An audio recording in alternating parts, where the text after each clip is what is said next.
Chapter 101 Rivansh ध्रुव सिंह राठौड़। अब आगे कुछ घंटे बाद वंश इस वक्त एक जगह खड़ा था। उसके सामने एक उसकी ही उम्र लड़का खड़ा था जो वंश को कुछ बता रहा था। वंश ने उसे देखते हुए कहा, इन्फॉर्मेशन चाहिए? ये सब उस बुढ़े ने ही किया है क्या? ये सुनकर उस लड़के ने हाँ में से सिर हिलाते हुए बोला, जी ये सब उनका ही किया है, लेकिन उनके साथ इसमें कोई शामिल है उसका पता मैं नहीं लगा पा रहा हूँ, लेकिन कोशिश जारी है। अगर आपके भाई करेंगे तो ये एक दिन में हो सकता है और आप अभय के थ्रू ये करवा सकते हैं। वंश ने कहा, अभय तो ये कल तक पता लगा ही लेगा, लेकिन उससे पहले मैं उस बुढ़े को नहीं छोड़ूंगा। उसने जो किया है उसका अंजाम बहुत ही बुरा होने वाला है। ये बोलकर वंश ने अपने पॉकेट से एक लिफाफा निकालकर उस लड़के को देते हुए कहा, ये लो और कुछ वक्त के लिए सबकी नजरों से गायब हो जाओ। मैं तुम्हें मैसेज कर दूंगा, तुम्हें क्या काम करना है, उस लड़की की सारी इन्फॉर्मेशन मुझ तक पहुंच जानी चाहिए। ये सुनकर उस लड़के ने हाँ में से सिर हिलाते हुए बोला, जी बॉस, जो आप कहेंगे वो हो जाएगा। वो अपना लिफाफा अपने पॉकेट में रखते हुए वहां से चला गया। वंश ने वापस कार में बैठते हुए कहा, बहुत हो गया, अब भूलना भुलाना और बाकी सब, अब ये दुनिया असली रिवांश ध्रुव सिंह राठौड़ को देखेगी। उसने कार स्टॉप की वहां से निकल गया। कुछ देर बाद उसकी कार एक बड़े विला के बाहर आकर रुकी थी। उसके साथ ही 3-4 कार्स ब्लास्ट होने की आवाज आई। वंश उस विला के एंट्रेंस पर खड़ा था। अंदर पार्किंग में उनकी कार ब्लास्ट हो रही थी। गार्ड हड़बड़ा गए थे और वो उस तरफ को भागे थे। वंश ये सब बोनेट पे बैठे हुए देख रहा था। उसके एक हाथ में बियर की बोतल थी। उसने सामने देखते हुए कहा, अधिराज रावत, तुमने जो किया है उसका अंजाम अब तुम भुगतो। बोलते हुए वो वैसे ही शीशे पर लीन होकर सामने देखने लगा। तभी गेट खुल गार्ड बाहर आए। उन्होंने वंश पर गन को पॉइंट करते हुए कहा, कौन हो तुम? वंश ने उन गार्ड्स को अपनी खूंखार नजरों से देखते हुए आवाज में कहा, तुम्हारे दादा का बाप आया है, उसे जाकर इन्फॉर्म करो कि अपने बूढ़े पैरों पर चलकर बाहर आए। अगर मैं अंदर आया तो बहुत जल्द उसकी अर्थी उठ जाएगी। ये बोलते हुए वंश के चेहरे के एक्सप्रेशन बहुत ही खतरनाक थे। ऐसा लग रहा था जैसे वो अभी अपने सामने खड़े इंसानों की जान ले लेगा। इस वक्त वो बेहद गुस्से में दिख रहा था। उसकी वो खूबसूरत आंखें गुस्से से लाल हो रही थी। उस गार्ड ने गुस्से में कहा, जो भी हो चुपचाप यहाँ से चले जाओ, वरना इसका अंजाम अच्छा नहीं होगा। तुम जानते हो हमारे बॉस कौन है? इस विला में बिना उनकी इजाजत के परिंदा भी पर नहीं मार सकता। ये सुनकर वंश के होठों के कोने में उड़े और उसने बड़ी बेदर्दी से मुस्कुराते हुए उन लोगों को देखा। अच्छा तो फिर ये ब्लास्ट कैसे हो रहे हैं? तुम्हारे दादा ने खुद किए हैं। उस गार्ड ने दांत पीसते हुए वंश को देखा। तब दूसरे गार्ड ने कहा, ये तो है सुपरस्टार सिंगर रिवांश ध्रुव सिंह राठौड़ हैं। वंश ने कसे उतरते हुए कहा, तुम उसको नहीं बुलाओगे? इसी के साथ अंदर से एक आवाज आई, कौन है ये? सब क्या हो रहा है? वंश ने खड़े हुए ही जरा गर्दन टेढ़ी करके देखा। तब पीछे तकरीबन 60-65 साल का एक बूढ़ा आदमी खड़ा था। उसकी रौबदार शख्सियत और बड़ी मूछें उसे जरा अलग दिखा रहे थे।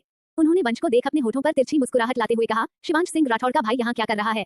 क्या अधिराज रावत के कदमों में बैठने आया है? वंश का खून खौल गया। अपने हाथ की मुट्ठी बना उसने अपने दांत पीसते हुए कहा, अधिराज रावत के कदमों को तोड़ने की ताकत मेरा भाई रखता है, तब कदमों में बैठने की बात ही नहीं बनती।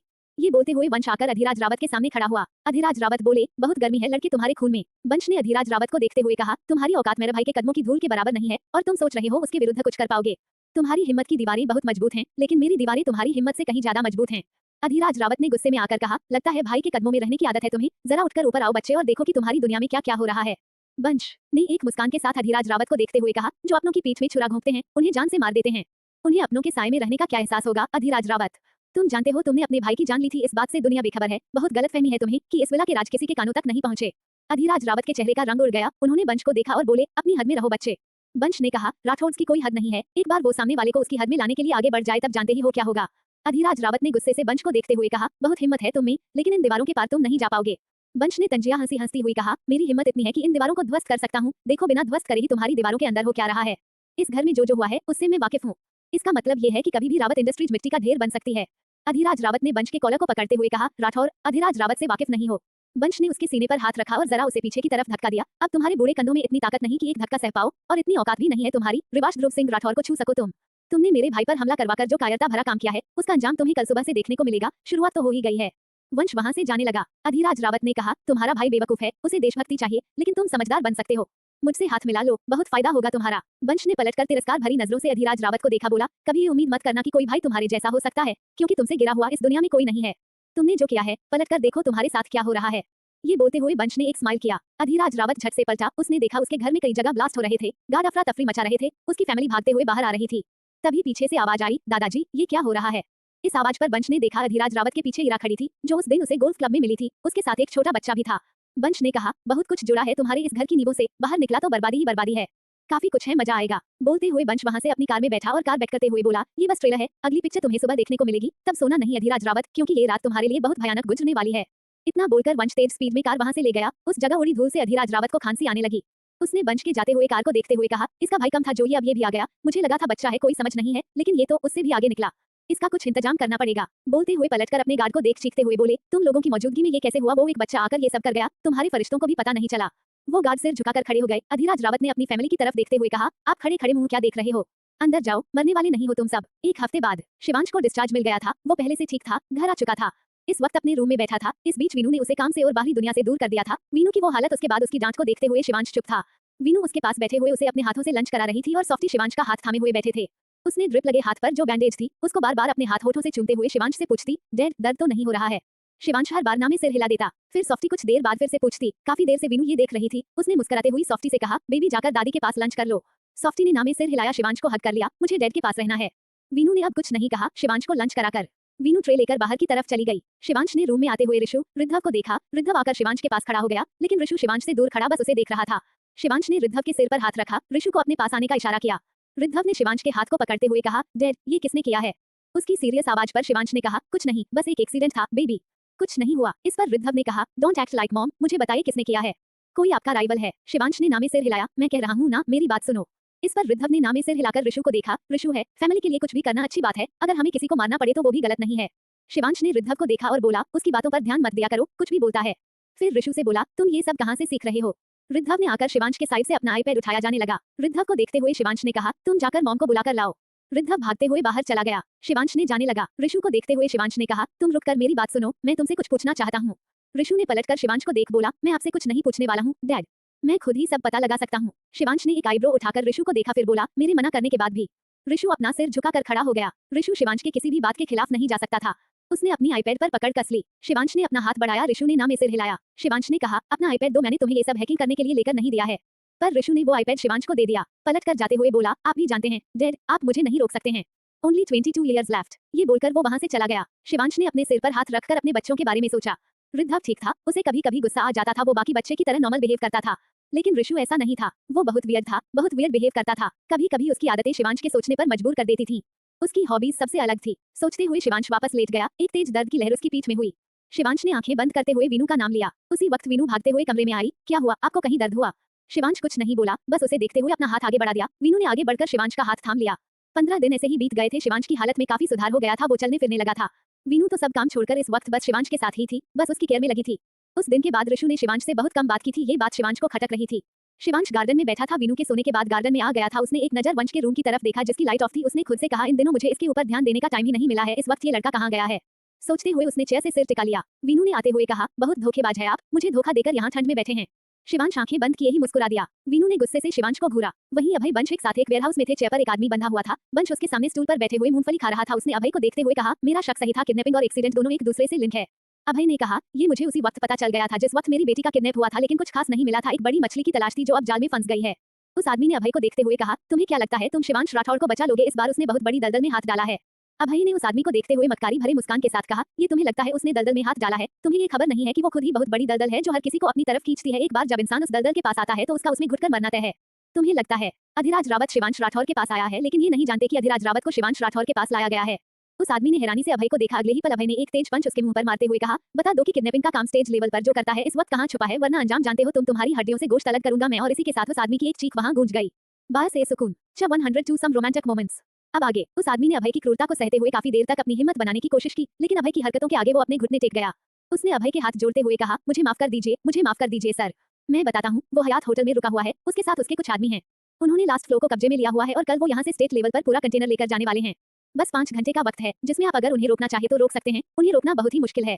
अभय ने उसके बाल खींचकर उसका चेहरा पीछे की तरफ करते हुए कहा, उसके साथ और कौन है? उनकी कोई मीटिंग होने वाली है। अभय को ऐसे पूछते हुए देखकर उस आदमी की आंखें हैरानी से बड़ी हो गई, लेकिन वो वाकिफ नहीं था अभय की चालाकियों से।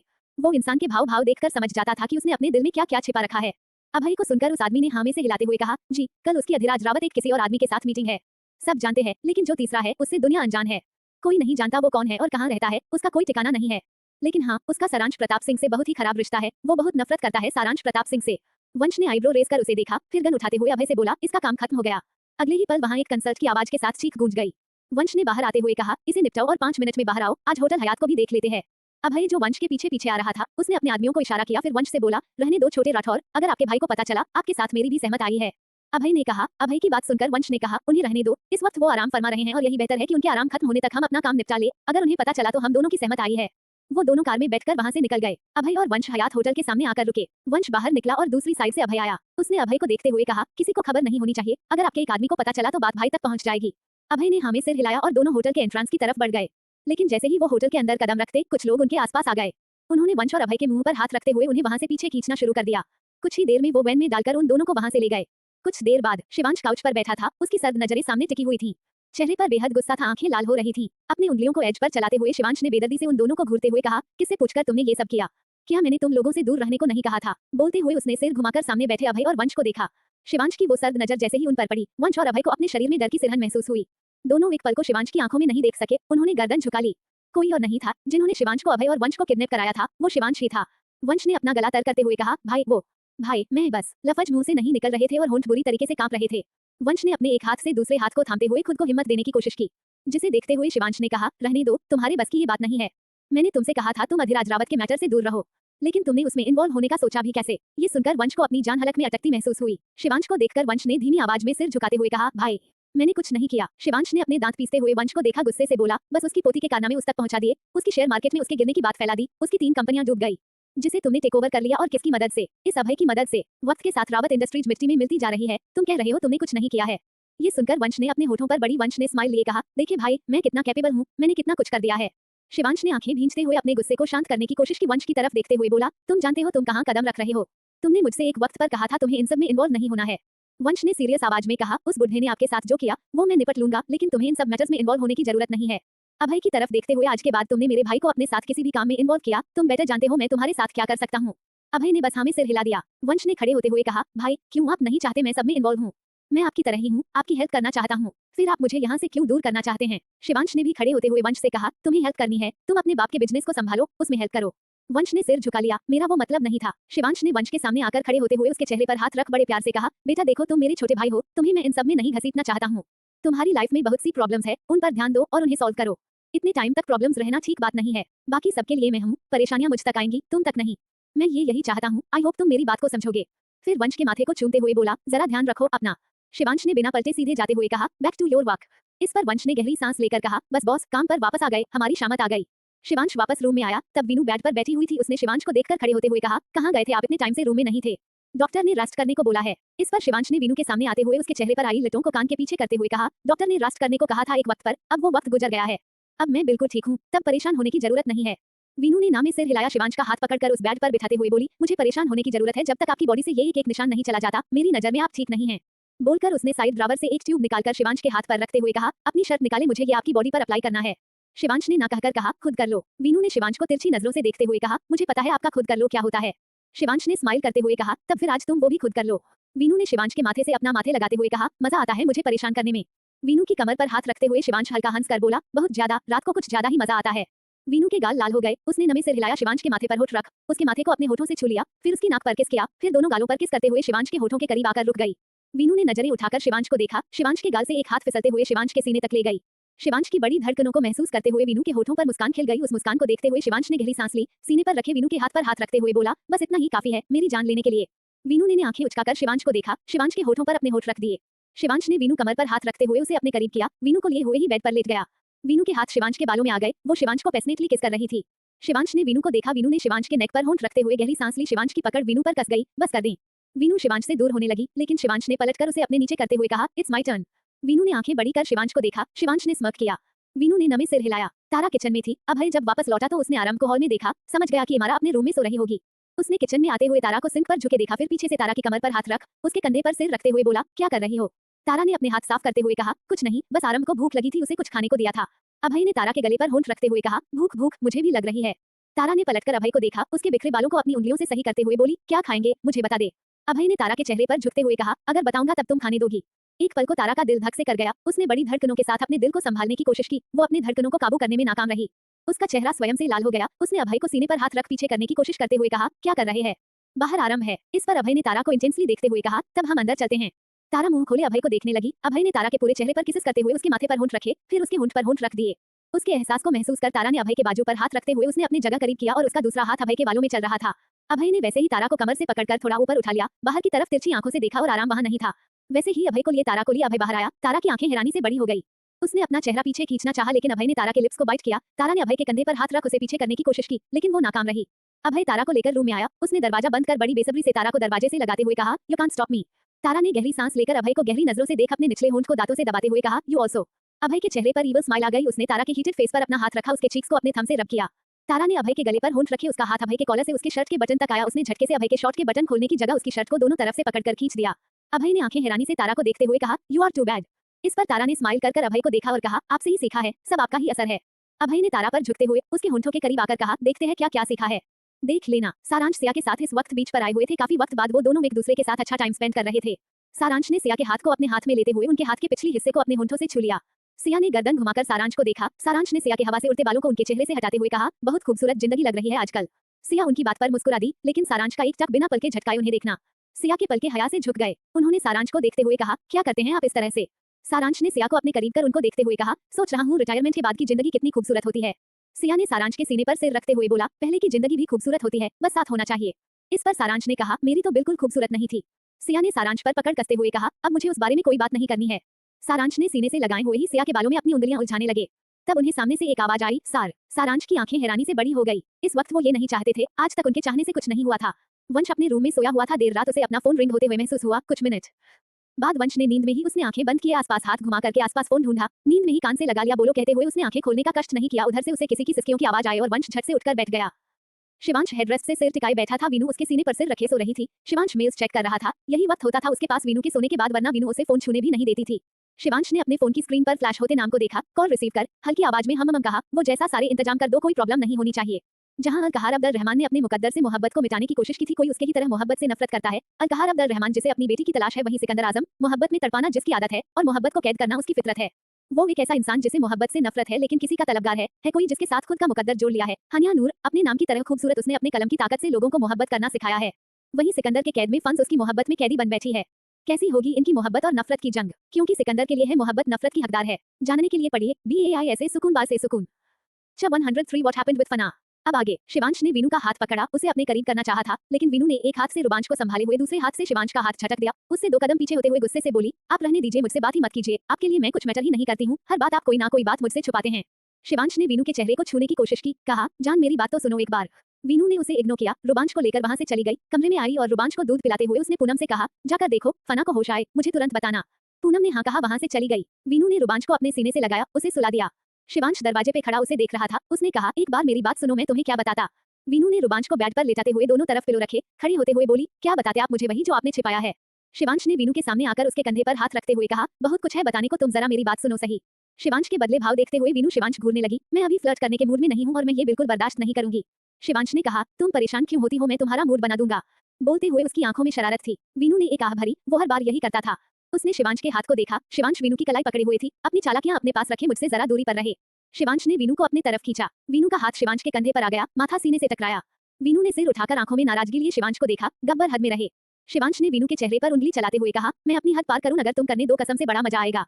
वीनू ने ना में सिर हिलाया, ऐसा नहीं होगा, आज आपको जवाब देना ही पड़ेगा।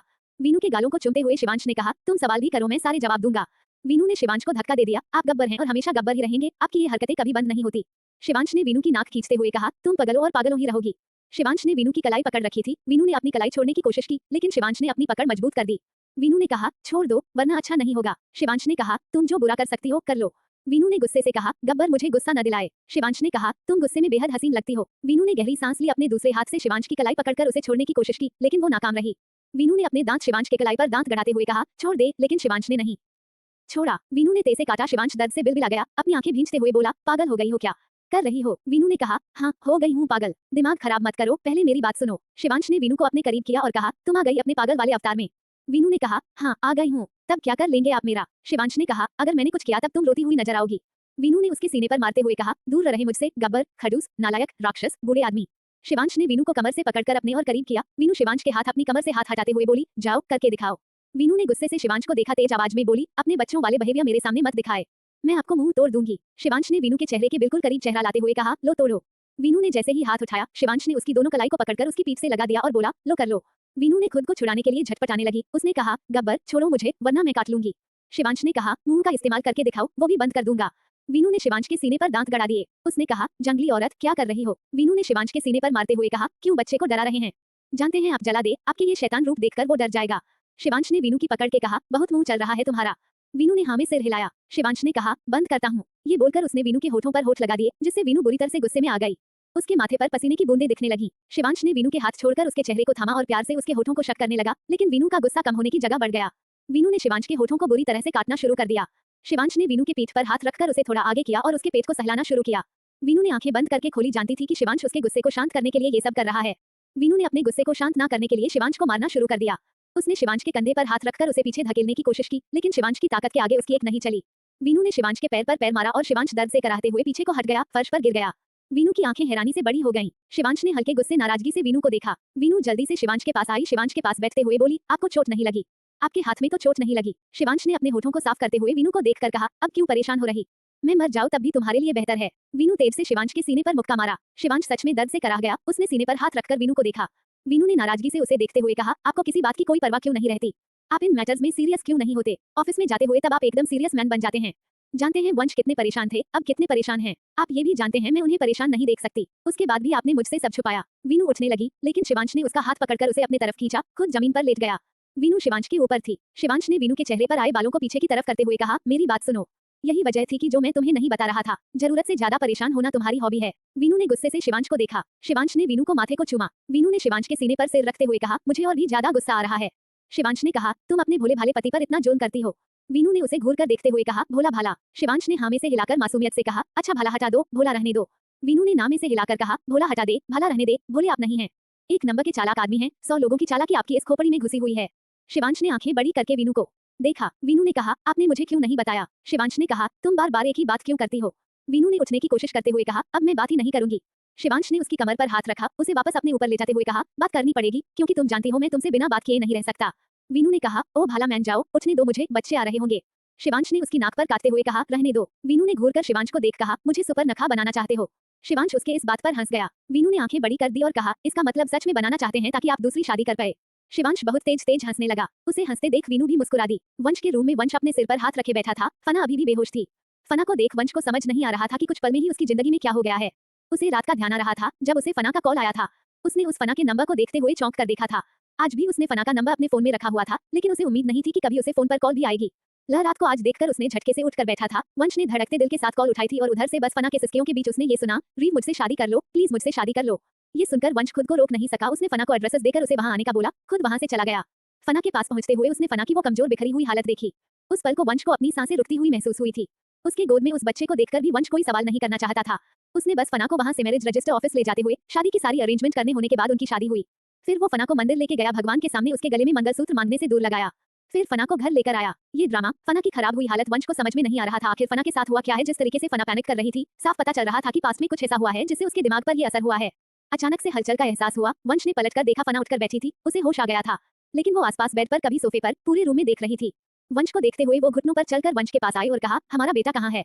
ये सुनकर वंश ने कहा, वो ठीक है और भाभी के पास है। फना ने सीने पर हाथ रखकर कहा, भाभी के साथ है मतलब ठीक होगा, वो उसका ख्याल रखेगी। फना को देखते वंश ने कहा, फना मेरी बात सुनो। फना ने सिर उठाकर वंश को देखा। उसकी आंखों में अभी भी आंसू भरे हुए थे। फिर अचानक से उसने कहा, तुम्हें भी यकीन नहीं है वो तुम्हारा बेटा है? वंश को बहुत तेज गुस्सा आया। उसने अपने गुस्से को काबू करने की कोशिश की। उस पर फना ने कहा, रीव मेरी बात सुनो। फना ने वंश के पास आते हुए कहा, मैं आपको बताती हूँ, मैं आपको सब बताती हूँ। वंश ने उसे शांत करने की कोशिश करते हुए कहा, फना कैसे बात कर रही हो तुम? कुछ नहीं बदला है, तुम मेरी तरफ देखो, मुझसे वैसे ही बात करो जैसे बात करती थी। हम बैठकर बात करेंगे, पहले तुम्हारी हेल्थ ठीक हो जाने दो। फना ने अपने सिर को घुमाकर आसपास देखा। कुछ दूरी पर फना को उसका बैग दिखा। वो भागते हुए अपने बैग के पास गए, उसमें से कुछ निकाल कर लाई। उसने वंश के हाथ पर रखते हुए कहा, ये देखें, मैंने डीएनए टेस्ट करवाया, मुझे पता था कोई यकीन नहीं करेगा। रुवांश हमारा ही बेटा है। आप जानते हैं वो बिल्कुल आपकी तरह दिखता है। फना ने उसे देखा और कहा, मेरी तरफ देखें, मुझे बात करें, मुझे माफ कर दें, मैं वो करना नहीं चाहती, लेकिन आप अपने करियर से भटक रहे थे इस वंश में। वंश ने उस रिपोर्ट को देखा जो डीएनए रिपोर्ट थी। उसमें साफ पता चल रहा था कि वो वंश का बेटा था। वंश ने उस रिपोर्ट को अपनी मुट्ठी में कसते हुए फना को देखा, चीखते हुए बोला, चुप, एकदम चुप, तुमने मेरा मजाक बनाकर रख दिया है फना। 104 वंशज वन साइडेड लव। अब आगे। फना ने वंश को देख रही थी जो बेहद गुस्से में था। उसकी बड़ी सांसें, नजरें और चेहरे पर काले पड़ते भाव को देखकर फना ने वंश के चेहरे को छूने की कोशिश की। मेरी बात सुनो, मैं सही कह रही हूँ। वंश ने फना के बाजू को पकड़कर उसे अपने सामने करते हुए कहा, मैंने तुमसे सवाल किया, मैंने तुमसे कुछ पूछा। क्या मैंने कहा कि मुझे तुम पर यकीन नहीं है? मैंने तुमसे कहा कि मुझे किसी सबूत की जरूरत है? नहीं कहा ना? तुमने कहा, मैंने सुन लिया। इससे आगे मैं क्या कहूंगा, क्या करूंगा, वो मेरा मसला है। तुम ये सब क्या कर रही हो? वंश ने गुस्से में कहा, मैंने तुमसे कहा कि तुम मेरे बच्चे का डीएनए रिपोर्ट करवाकर मेरे सामने प्रूफ करो कि वो क्या है। नहीं ना? हाँ, वो मेरा बेटा है, वो मेरा खून है। फिर तुम हर वक्त वही क्यों करती हो जो तुम्हारा मन करता है, जो तुम्हारी मर्जी होती है? कभी सामने वाले की फीलिंग्स के बारे में भी सोच लिया करो। वंश ने आगे कहा, जितना तुमने मुझे उस वक्त हर्ट किया था, उससे ज्यादा आज मेरे बेटे के डीएनए रिपोर्ट मेरे हाथ में थमाकर किया है। तुम सोचती हो कि मुझे इस सबूत की जरूरत है। मेरे पास एहसास नहीं है, मैं नहीं समझता, मेरे अंदर कोई जज्बात नहीं है। क्या मुझे उसे देखकर कोई फीलिंग नहीं आएगी? क्या मुझे नहीं लगेगा वो मुझसे जुड़ा हुआ है कि नहीं? वंश ने कहा, पता तुम हर वक्त वही करते हो जो तुम्हारे दिल में आता है। उस वक्त तुमने मुझे कहा कि मुझे मेरे करियर पर ध्यान देना चाहिए और तुम्हें अपने करियर पर, लेकिन वो तुम अलग तरीके से कह सकती थी, हमारे साथ आने के वक्त भी कह सकती थी। तुमने उस तरीके से कहा कि मुझे लगा तुमने मुझे ठुकरा दिया है। वो तो मुझे भाभी ने और भाई ने समझाया था। तुम्हारे उन उलझे शब्दों के मतलब बाद में मेरी समझ में आया। उस वक्त मुझे तुमसे नफरत होने लगी थी। सोचो, अगर मैं तुमसे नफरत करने लगता तब तुम क्या करती? फना को रोते देखकर वंश शांत हो गया। फना को अपने हाथ में दर्द महसूस हो रहा था, लेकिन फना ने उफ तक नहीं किया। बस वैसे ही के चेहरे पर देखते रहे और कुछ देर बाद बोली, मैं मर जाती अगर तुम मुझसे नफरत करते। प्लीज मुझसे नफरत मत करना, सब मुझसे नफरत करते हैं, मैं बहुत बुरी हूँ, लेकिन प्लीज तुम मुझसे नफरत मत करना रीव। वंश ने फना को देखा जो बड़बड़ा रही थी। उसके होंठ कांप रहे थे, आंखों में दर्द और खामोशी वंश के दिल में चुभ रही थी। वो नहीं जानता था क्या हुआ था, इतना वो समझ सका था कि कुछ तो हुआ था जिसने फना को तोड़कर रख दिया था। फना ने अपनी दर्द भरी आवाज में कहा, प्लीज मुझे उसी तरह से गले लगा लो जैसे तुम पहले लगाते थे। मैं प्रॉमिस करती हूँ मैं तुम्हें धक्का नहीं दूंगी, कभी नहीं दूंगी। मैं बहुत तड़पी हूँ तुम्हारे एहसास के लिए, मुझे तुम्हारी जरूरत है, प्लीज मुझे अपने उसी तरह से अपने सीने से लगा लो। वंश की आंखें नम हो गईं। उसने आगे बढ़कर फना को अपने करीब कर उसे अपने गले से लगा लिया। उसकी पीठ पर हाथ रखते हुए बोला, कुछ नहीं हुआ है, सब ठीक हो जाएगा, बस तुम खुद को संभाल लो। फना ने वंश की पीठ पर दोनों हाथ रखे, बुरी तरीके से सिसक पड़ी। कुछ देर में उसकी सिसकियां तेज तेज रोने में बदल गई। वंश बस उसके सिर को सहलाते रहा। उसने अपनी आंखें बंद की। तब वंश के आंसू उसके ही हाथों पर गिरे, लेकिन उन्हें साफ करते हुए वंश वैसे ही फना को अपने सीने से लगाए रखा। वंश ने फना को देखा, वो कांप रही थी। वंश ने फना के माथे को छुआ, शरीर तो ठंडा था लेकिन चेहरा बेहद गर्म था। उसे बुखार था। ये देखकर वंश ने कहा, तुम आराम करो, तुम्हें आराम की जरूरत है। फना ने आवाज में वंश से कहा, मुझे तुम्हारी जरूरत है, मुझे तुम्हारे पास रहना। रुवांश को भी ले आओ, वो मेरे बिना डर जाता है, मुझे उसके बिना अच्छा भी नहीं लगेगा। ले आओ ना। वंश ने उसके चेहरे पर हाथ रखा, तुम यहाँ रुको, मैं उसे लेकर आता हूँ। इस पर फना मना करने लगी, नहीं, तुम भी मेरे पास रहो, उसे भी ले आओ। वंश को समझ में नहीं आ रहा था वो क्या करें। उसने कहा, मैं उसे लेकर आता हूँ, तुम यहीं रुको। फना को वहां बिठाकर चला गया और कुछ देर बाद जब वंश रोमांस को लेकर कमरे में आया तब रोमांच सो रहा था, लेकिन उसने फना को जमीन पर घुटनों पर सिर रखे बैठे देखा। उसकी आंखों से अभी भी आंसू बह रहे थे। वंश ने फना के पास आया, वही जमीन पर बैठकर उसने रोमांच को फना की गोद में रख दिया। रोमांच नींद में कसम साया, फिर फना की खुशबू को महसूस कर उसके गले को पकड़ अपनी मुट्ठी में बांधते हुए फिर से सो गया। वंश ये देखकर मुस्कुराया, उसने रोमांच के पैरों को अपने हाथों हथेली पर रख लिया। छोटे छोटे पैर को देखकर के होठों पर मुस्कुराहट आ गई। वंश ने रोमांच के पैरों को अपने होठों से छुआ। फना ये सब देख रही थी। वंश इस वक्त जो जज्बात महसूस कर रहा था वो बयान नहीं कर सकता था और ना ही वो फना से अभी कुछ कह रहा था। वो खामोशी से बैठा था। फना ने वैसे ही गर्दन घुमाकर उसे देखते हुए कहा, क्या तुम मुझसे नफरत करोगे? वंश ने नमे सिर हिला दिया, अगर करता तो इतने साल काफी थे तुमसे नफरत करने के लिए, लेकिन तुमसे इतनी मोहब्बत है कि वहाँ नफरत की गुंजाइश ही नहीं। मैं बस मोहब्बत ही कर सकता हूँ। फना ने अपने आंसू साफ करते हुए कहा, मैं सच में बहुत बुरी हूँ ना। वंश ने इस पर कुछ नहीं कहा। फना अपने जवाब का इंतजार करती रही। उसे अपना सिर घूमता हुआ महसूस हुआ। उसने बेड को पकड़ने की कोशिश की, लेकिन उसका सिर वंश के कंधे से टकराया। वंश ने फना को देखा, तुम्हारी इतनी बुरी हालत कैसे हुई है? तुमने अपनी कोई परवाह नहीं की, तुम्हें तो बहुत स्ट्रॉन्ग बनना था ना, इतना कमजोर बनकर क्यों आई हो? फना ने अपने होठों पर दर्द भरी मुस्कुराहट लिए कहा, स्ट्रॉन्ग बनना था, लेकिन तुम्हारे तुमसे दूर होकर मैं कमजोर हो गई। खुद को मजबूत करने की कोशिश कर रही थी, लेकिन ये दिल माना ही नहीं कि ये तुमसे दूर रहकर जिंदा रह पाएगा। वंश ने कहा, तुम्हें मुझसे प्यार ही नहीं है, तुम मुझसे मोहब्बत नहीं करती हो, फिर ये दिल इतना कमजोर कैसे बन गया? या मेरी गैर मौजूदगी ने तुम्हें इस तरह बना दिया? इस पर फना ने कहा, तुम्हारी गैर मौजूदगी ने मुझे क्या बना दिया, मैं बता नहीं सकती। मेरी हर रात बस तुम्हारे ख्वाबों में ही गुजरी है। सूरज की पहली किरण के साथ बस ये ख्याल आया है कि आज तुम्हें देख लूं, दूर से ही सही, लेकिन खुद को काबू कर जी रही थी। पता नहीं था कि तुम्हारा ना होना मुझे क्या से क्या बना देगा। फना का सिर झुका हुआ था। उसने अपने हाथ हथेली को आगे किया जिससे आंखों से निकलते आंसू रोमांच पर न गिरे। वंश ने फना के चेहरे को देखते हुए कहा, रोना बंद करो। फना ने कहा, तुम्हें आज भी मेरा रोना पसंद नहीं है? इस पर वंश ने कहा, हाँ, मुझे रोते हुए लोग बर्दाश्त नहीं होते हैं। वो लोग अलग होते हैं जो किसी को रोते छोड़कर चले जाते हैं। इस पर फना ने हल्की मुस्कुराहट के साथ कहा, बहुत खूब ताने देते हो। वंश ने कहा, मोहब्बत भी बहुत खूब ही की है मैंने, इसलिए आज एक तरफा मोहब्बत के दर्द में हूँ। फना ऐसे ही सिर झुकाए रुबांस के चेहरे पर नजर गड़ाए हुए कहा, उसने कहा, मोहब्बत एक तरफा नहीं थी, तुम्हारी। इस पर वंश हल्का सा मुस्कुरा दिया, जो महबूब को खबर ना दे वो मोहब्बत एक तरफा ही रहती है। फना ने कहा, वो मोहब्बत ही क्या जिसे खबर ना हो कि उसके महबूब को उससे किस कदर मोहब्बत है। वंश मुस्कुरा दिया, काफी कुछ बदल गया है, तुम्हें मोहब्बत और ये अंदाज दोनों ही पसंद नहीं थे। इस पर फना ने कहा, मुझे ये दोनों पसंद थे, बस किसी को खबर नहीं थी कि मुझे ये पसंद है। वंश कुछ नहीं बोला, फना के चेहरों को देख रहा था। फना ने कहा, तुम मुझे छोड़ोगे तो नहीं? मैं तुम्हें खोना नहीं चाहती। वंश को लगा जैसे किसी ने उसके सीने से दिल निकाल लिया हो। बस फना को देखता रहा। फना के आंखों में अनगिनत सवाल थे और वो खोने का डर जो कभी वंश ने नहीं देखा था। हाँ, वो तो एक बेखौफ लड़की थी, वो कहाँ डरती थी, लेकिन जो इस वक्त वंश के सामने बैठी थी उसके हर वजूद में डर था। वंश कुछ कहता उससे पहले से ही गिरीश की आवाज आई, फना। इस आवाज पर फना ने चौंक कर सामने देखा। गिरीश को देखकर जल्दी से उठी। फना का सिर फिर चकरा गया। वंश ने उसके हाथ से रुबांस को लेकर कहा, संभल कर, तुम्हारी तबीयत ठीक नहीं। गिरीश तेजी से फना की तरफ आया, उसके चेहरे को हाथों में भरते हुए बोला, फना, मेरा बच्चा तुम कहाँ थी? तुम्हें कब से ढूंढ रहा हूँ। फना अपने भाई के गले से लग गई। उसने रोते हुए कहा, भाई मैंने आपको बहुत याद किया, आप क्यों नहीं आए मेरे पास? गिरीश ने कहा, मैं तुम्हें ढूंढ रहा था। गिरीश ने फना सिर पर हाथ रख उसके माथे को छूते हुए कहा, तुम कहाँ चली गई थी? मैं वहाँ हेडक्वार्टर गया था, तुम वहाँ भी नहीं थी। उन्होंने कहा तुमने 1.5 साल पहले उस जगह को छोड़ दिया था, अब तक तुम कहाँ थी? तुम घर क्यों नहीं आई? फना ने कहा, मुझसे कुछ मत पूछो भाई, मैं नहीं बता पाऊंगी। मैंने बहुत कोशिश की थी लौटने की, लेकिन मुझ में हिम्मत नहीं थी। फना ने सिर उठाकर गिरीश को देखा। उसकी हालत देखकर गिरीश को रोना आ रहा था, लेकिन खुद को काबू करके उसने फना को माथे को चूमते हुए कहा, अच्छा कोई बात नहीं, चलो हम घर चलते हैं, हम वहाँ जाकर बात करेंगे। फना ने सिर घुमाकर वंश को देखा। वंश बोलने का इंतजार कर रहे थे, लेकिन गिरीश ने कुछ भी नहीं कहा। फना ने अपना सिर झुका दिया। एक बार फिर वो रोने लगी थी। उसको ऐसे देखकर गिरीश बेहद परेशान हो चुका था। गिरीश ने वंश के गोद में उस बच्चे को देखकर कहा, ये कौन है? तुम किसके बेबी को उठा लाए हो? क्या फिर तुमने कोई शरारत की है? फना ने कहा, वो हमारा बेबी है। ये सुनकर गिरीश की आंखें हैरानी से फैल गई। तुम ये क्या कह रही हो? फिर उसने फना के गले में मांग मंगलसूत्र सिंदूर पर ध्यान दिया।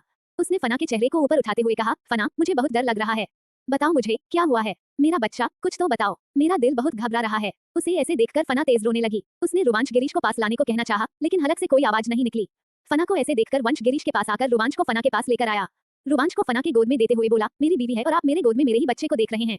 मैं किसी का बेबी नहीं उठाकर लाया हूँ। क्या कह रहे हो तुम यहाँ थे और फना वहाँ थी। क्या हुआ है, तुम और ये शादी कब हुई। सब देखकर उसने फना के चेहरे को देखा, उसे फिर चक्कर आ रहे थे। इसे हॉस्पिटल लेकर जाना होगा। फना बोली, मैं हॉस्पिटल नहीं जाऊंगी। उसे ऐसे डरते देखकर वंश ने कहा, इससे कुछ नहीं होगा, तुम्हें हॉस्पिटल चलना होगा, तुम अभी मेरे साथ जा रही हो। फना ने कहा, मैं वहाँ नहीं जाऊंगी। फना को अपने पास करते हुए गिरीश ने कहा, फना मेरे साथ चलो, अभी ये सारे सब छोड़ो। वंश ने कहा, वो मेरे साथ जाएगी। गिरीश ने वंश को देखा और कहा, मैं कुछ नहीं जानता हूँ अभी वंश, इस वक्त मेरा दिमाग खराब करना बंद करो, मेरी बहन वैसे ही बहुत परेशान है। बोलकर वो फना को अपनी गोद में उठाकर बाहर की तरफ ले गया।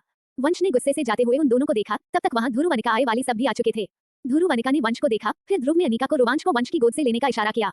अनिक ने रोमांच को अपनी गोद में लिया, उसे अपने कंधे से लगाते हुए वंश से कहा, उसकी हालत इतनी खराब कैसे है। फना बहुत अलग थी ना, बहुत स्ट्रॉन्ग। इस पर वंश ने कहा, अक्सर मजबूत लोग भी बेहद कमजोर पड़ जाते हैं। ध्रुव ने वंश की घूरते हुए कहा, वंश ये क्या हुआ है, और ये बेबी तुम्हारा है, तुम्हें कैसे फना से मिली, ये सब क्या हुआ है। वंश ने अपना सिर झुका लिया। उन्होंने कहा, मुझे बताओ वंश, क्या तुम उसके साथ रहने वाले हो। वंश ने कहा, मैं उसे छोड़ दूंगा, मैं क्यों उसके साथ रहूंगा। YouTube channel link https skeptical smiley face www.youtube.com/afictionalworld A fictional world च 105 I will die। अब आगे। अनिका ने वंश की बात सुनी, उनका चेहरा गुस्से से लाल हो गया। उन्होंने कहा, जब तुम्हें उसे छोड़ना ही था तब उसके साथ रिश्ता क्यों बनाया। जानते हो उसकी क्या हालत हो रखी है इस वक्त। वंश ने उनकी तरफ देखा, ध्रुव की तरफ। ध्रुव ने अनिका को शांत रहने को कहा। अनिका गहरी सांस लेकर शांत हो गई। उन्होंने रोमांच के चेहरे को देखा, फिर उसके माथे को चूम लिया। वहां से जाते हुए बोली, आप दोनों बात करो, मैं इस वक्त कुछ समझने की हालत में नहीं हूँ। ध्रुव ने वंश को देखते हुए कहा, ये क्या कह रहे हो। वंश ने कहा, पहले मेरी बात तो सुन ले। मैं अगर ये सोचता भी हूँ कि मैं क्यों उसके साथ रहूंगा, मैं उसे छोड़ दूंगा तो मुझे अपनी सांसें रुकती महसूस हो रही है। उसकी गैर मौजूदगी में मैं उसे छोड़ नहीं पाया, उसके एहसास और उसके अक्ष के सहारे इतनी साल जिया हूँ। अब मैं उसे कैसे छोड़ दूंगा। अगर मैंने उसे छोड़ दिया तो समझ लो वो दिन मेरी मौत है। उस दिन के बाद ये रिवांश ध्रुव सिंह राठौर सांस नहीं ले पाएगा। तब ये ख्याल मेरे दिल में आना ही मेरी मौत की वजह है कि मैं उसे छोड़ दूंगा। मैं कभी उसे नहीं छोड़ पाऊंगा। मैं मर भी गया ना, तब भी मेरी रूह को उससे उतनी ही मोहब्बत रहेगी जितनी मैं उसे अभी करता हूँ। ध्रुव ने वंश को देखा, वो नटखट चुलबुला सा लड़का हर वक्त शरारतें करते रहता था। उसे इतना सीरियस और ऐसी बातें करते देखकर ध्रुव ने उसके चेहरे को अपने हाथों में भरते कहा, वंश सब ठीक हो जाएगा, परेशान होना बंद करो और कोई भी प्रॉब्लम हो तो मुझे भी बताया करो, भाई के साथ मैं भी हूँ। तुम्हें क्या लगता है मैं तुम्हें समझूंगा नहीं। वंश ने नमे सिर हिलाया, भाई ही सारी प्रॉब्लम सॉल्व कर देते हैं, आपको बताने की जरूरत ही नहीं पड़ती। उसके होठों की मुस्कान देखकर ध्रुव ने कहा, तुम बस खिलखिलाते हुए अच्छे लगते हो, ये बनावटी मुस्कान तुम्हारे लिए नहीं बनी है। इस पर वंश की आंखों से आंसू छलक आए। उसने ध्रुव को देखते हुए कहा, डैड ये क्या हो रहा है। वंश ने ध्रुव को देखते हुए कहा, डैड मैं किसी काबिल नहीं हूं ना, मैं कुछ नहीं संभाल सकता। इस पर ध्रुव ने उसके चेहरे को अपने हाथों में भरकर उसे माथे को चूमते हुए कहा, तुम बहुत काबिल हो, इतने काबिल कि तुम्हारे जैसा कोई नहीं है। तुम जज्बात और सादगी का वो रूप हो जिससे कोई एक साथ नहीं रख पाता। वंश ने कहा, तब मैंने ये सब क्यों खराब कर दिया। ध्रुव ने उसका हाथ पकड़कर उसे अपने सीने से लगाते हुए कहा, मेरे बेटे तुमने कुछ खराब नहीं किया है, सब ठीक है, वक्त दो, एक वक्त पर सब कुछ ठीक हो जाता है।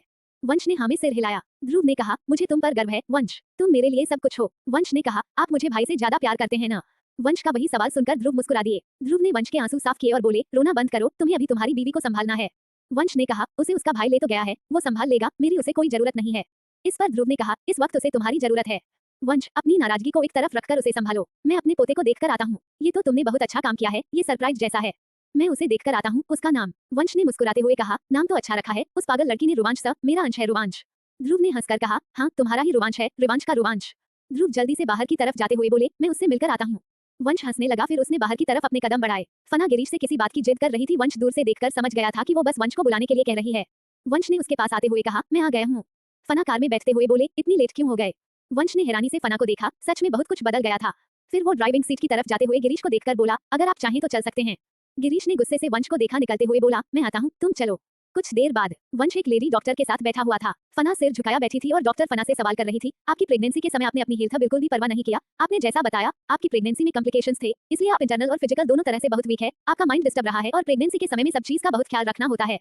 आप बेबी का चेकअप कराएं, वो हेल्दी तो है ना। फना ने जवाब दिया, वो बिल्कुल ठीक है। वंश ने जैसे जैसे डॉक्टर की बात सुनी, उसका हाथ की मुट्ठी कसती जा रही थी। अपने झगड़े में भी जो फना को देख रहा था, कोई खुद के साथ इतना लापरवाह कैसे हो सकता है। उसने प्रेगनेंसी के समय पर नहीं ठीक से खाना खाया, नहीं नींद ली थी। वंश नाराजगी से भर गया था। उसने फना के चेहरे को देखा, इतने कमजोर और आंखों के नीचे काले घेरे और पीला पड़ा चेहरा। 6 महीने बाद भी वो उतनी ही कमजोर थी। वंश ने डॉक्टर से कुछ देर बात की। डॉक्टर ने उसे अच्छी डाइट बाकी सबका ख्याल रखने का बोला, कुछ दवाएं दी और फना के साथ बाहर आया। फना ने बाहर आते ही दोनों हाथों से वंश का हाथ पकड़ लिया। वंश ने उसे देखते हुए कहा, मैं कहीं नहीं जा रहा हूँ। फना ने हमें सिर हिलाया, वो सर झुकाए चलने लगी। वंश ने कहा, अपना सिर ऊपर करके चलो। फना ने वंश को देखा, फिर वो वंश को ही देखते हुए चल रही थी। वंश रुक गया। उसने फना के कंधों पर हाथ रखकर उसे अपने सामने किया, तुम मेरे साथ हो, तुम मेरे ही साथ रहने वाली हो, जब तक जितना चाहो देख सकती हो। पहले घर पहुंच जाए, यहाँ तुम गिर पड़ गई तो तुम में इतनी ताकत नहीं है कि सब बर्दाश्त कर लो। फना ने बस हाँ में सिर हिला दिया। उसके इस एक्शन से वंश का गुस्सा बढ़ रहा था। वंश ने कहा, हर बात पर ये क्या कर रही हो? फना ने कुछ नहीं कहा, आगे बढ़कर वंश के सीने पर सिर रखते हुए बोली, मुझे नींद आ रही है। वंश ने हैरानी से फना को देखा, फिर गार्ड को दवाएं देते हुए फना का बैग पकड़ा दिया। फना को खुद अपनी गोद में उठाकर बाहर की तरफ चला आया। गिरीश दूर से ये देख रहा था। वहां से जाते हुए बोला, मुझे पता करना होगा इन दिनों क्या हुआ। वंश चाहे तुम किसी के भी भाई क्यों ना हो, अगर तुम्हारी गलती निकली तो मैं तुम्हें छोड़ने वाला नहीं हूँ। वंश फना को लेकर आया था। पैलेस में रोमांच के रोने की आवाज गूंज रही थी। उसने देखा वीनू उसे अपने सीने से लगाए छुपाने की कोशिश कर रही थी, लेकिन वो चुप नहीं रहा था। फना को सोते देखकर वंश ने फिर रोमांच को देखा। अगले ही पल उसके रोने से फना की आंख खुल गई। वंश ने उसे मुश्किल से गिरने से संभाला। क्या हुआ है? तुम ऐसे हड़बड़ा क्यों रही हो? ठीक है। फना ने सिर घुमाकर उधर रोमांच को देखा, सीधे भागते हुए उसके पास चली गई। फना ने अपने हाथ बढ़ाकर रोमांच को अपनी गोद में लेते हुए कहा, ये रो क्यों रहा है? वीनू ने कहा, डैड के साथ खेल रहा था, लेकिन अचानक रोने लगा। शायद तुम्हारी याद आ रही होगी। फना के सीने से लगे धीरे धीरे से सिसक रहा था। फना ने वंश को देखा, फिर अपनी नजरें झुकाते हुए वीनू से बोली, थैंक यू। वीनू ने हाँ में सिर हिलाया। मैं इसे नहला दिया, तुम इसे रूम में ले जाओ। शायद भूख लगी होगी, फीड करा देना। फना ने हाँ में सिर हिलाया। वो आगे बढ़ी, लेकिन फिर उसका सिर चकरा गया। इस पर वंश ने पीछे से कहा, भाभी इसमें इतनी ताकत नहीं है, सीढ़ियां चढ़ के ऊपर जा पाए, आप इसे लेकर चली जाइए। फना ने पलटकर वंश को देखा, लेकिन वंश ने अपनी नजरें फेर ली। फना की आंखें भर आई। वो जानती थी वंश उससे नाराज है, लेकिन अभी क्या कर सकती थी। वीनू फना को लेकर रूम में आ गई। उसने फना को बेड पर बिठाते हुए कहा, तुम्हें अपना ख्याल रखना चाहिए। तुम जानती हो ना प्रेगनेंसी के बाद हमें कितनी ख्याल रखना होता है, वरना बेबी हम दोनों ही बीमार पड़ सकते हैं। फना ने कुछ नहीं कहा, वो सिर झुकाए बैठे थे। वीनू ने फना के चेहरे को छूते हुए कहा, फना क्या हुआ है? इस पर फना ने कहा, मैं आपको भी बुरी लगती होंगी, मैंने बहुत गलत किया है ना। मैं बहुत बुरी हूँ, आप मुझसे नाराज हैं। ये सुनकर वीनू ने सिर हिलाया। तुमसे बहुत नाराजगी थी, लेकिन तुम अपने साथ जिसे लेकर आई हो उसे देखकर सारी नाराजगी खत्म हो गई है। तुम बस अपना ध्यान रखो। तुम मुझे बताओ क्या हुआ है? कोई ऐसी बात है जो तुम्हें परेशान कर रही है? वंश दरवाजे पर खड़ा उनकी बातें सुन रहा था। उसने ही वीनू को मैसेज किया था वो फना से बात करें। फना की आंखों से आंसू गालों पर टपकने लगे। उसने कहा, जब हम किसी का दिल दुखाते हैं ना, उसका अंजाम हमें भुगतना ही पड़ता है, और शायद वही मेरे साथ हुआ है। मैंने रीव का दिल दुखाया था ना, इसलिए मुझे उसकी सजा मिली, और ये सजा मेरे लिए बहुत ही बुरी साबित हुई है। ये मुझसे बर्दाश्त नहीं हो रही थी, ना हो पाई, ना कभी होगी। फना के बिखरे बालों को ठीक करते हुए वंश ने कहा, क्या हुआ था तुम बता सकती हो? फना ने कहा, हाँ, उस वक्त जब वंश मुझे होटल में मिला था उसकी हालत ठीक नहीं थी, वो ड्रग्स के नशे में था। फना ने आगे कहा, हमने भी उन आतंकवादियों से होटल में फंसे लोगों को बचाया था। उसी वक्त मुझे पता चला था कि वंश भी इसी होटल में है, लेकिन उसके होने की खबर को बहुत मुश्किल से रोका गया था। मैं उसे सब छोड़कर उसे देखने गई थी, तब वो लड़की वंश के पास आने की कोशिश कर रही थी। उस पर ड्रग्स का ऐसा असर था कि वंश बेचैन हो रहा था। मैंने उस लड़की को वहां से भगाकर खुद वंश के पास गई, उसे संभालने की कोशिश की, लेकिन वंश को संभालना बहुत ही मुश्किल था। वो बेचैन हो रहा था और वो बस एक ही तरीका था उस बेचैनी को शांत करने का, उसे एक शरीर की जरूरत थी। इतने वक्त बाद वंश को अपनी आंखों के सामने देखकर मेरा भी मन उसे इतनी मुसीबत में, इस कदर दर्द में छोड़ने को राजी नहीं था। वंश जो चाहता था मैंने उसे वो करने दिया, शांत हो गया था, लेकिन मैं वही उसके साथ उसके पास थी, इतने पास की आज तक कभी किसी के पास नहीं गई थी। फना ने आगे कहा, मैंने उसे जगाने की कोशिश की थी और मुझे वहां से जाना भी था। हम एक मिशन पर आए थे, उसके बाद दूसरे मिशन पर जाना था, लेकिन वंश आधी बेहोशी में था। मैं जानती थी अगर वंश उठा, उसने हमें इस हालत में देखा, तब वो मुझे कहीं नहीं जाने देगा, वहां रुकना नामुमकिन था। मैं चुपचाप वहां से उठकर चली गई। उसके बाद जो हुआ मेरे लिए बहुत ही भयानक था। इतनी रातें मैंने वंश को पुकारते हुए गुजारी थी, काश उसने मेरी एक पुकार सुनी होती। वीनू ने फना के कांपते हाथों को देखा और उसे संभालते हुए वीनू ने कहा, बस करो, कुछ कहने की जरूरत नहीं है, रहने दो, कुछ मत बताओ, तुम्हारी हालत बिल्कुल ठीक नहीं है।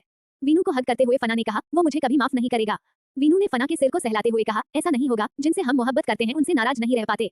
तुम परेशान होना बंद करो। अच्छा तुम हमारे पास क्यों नहीं आई?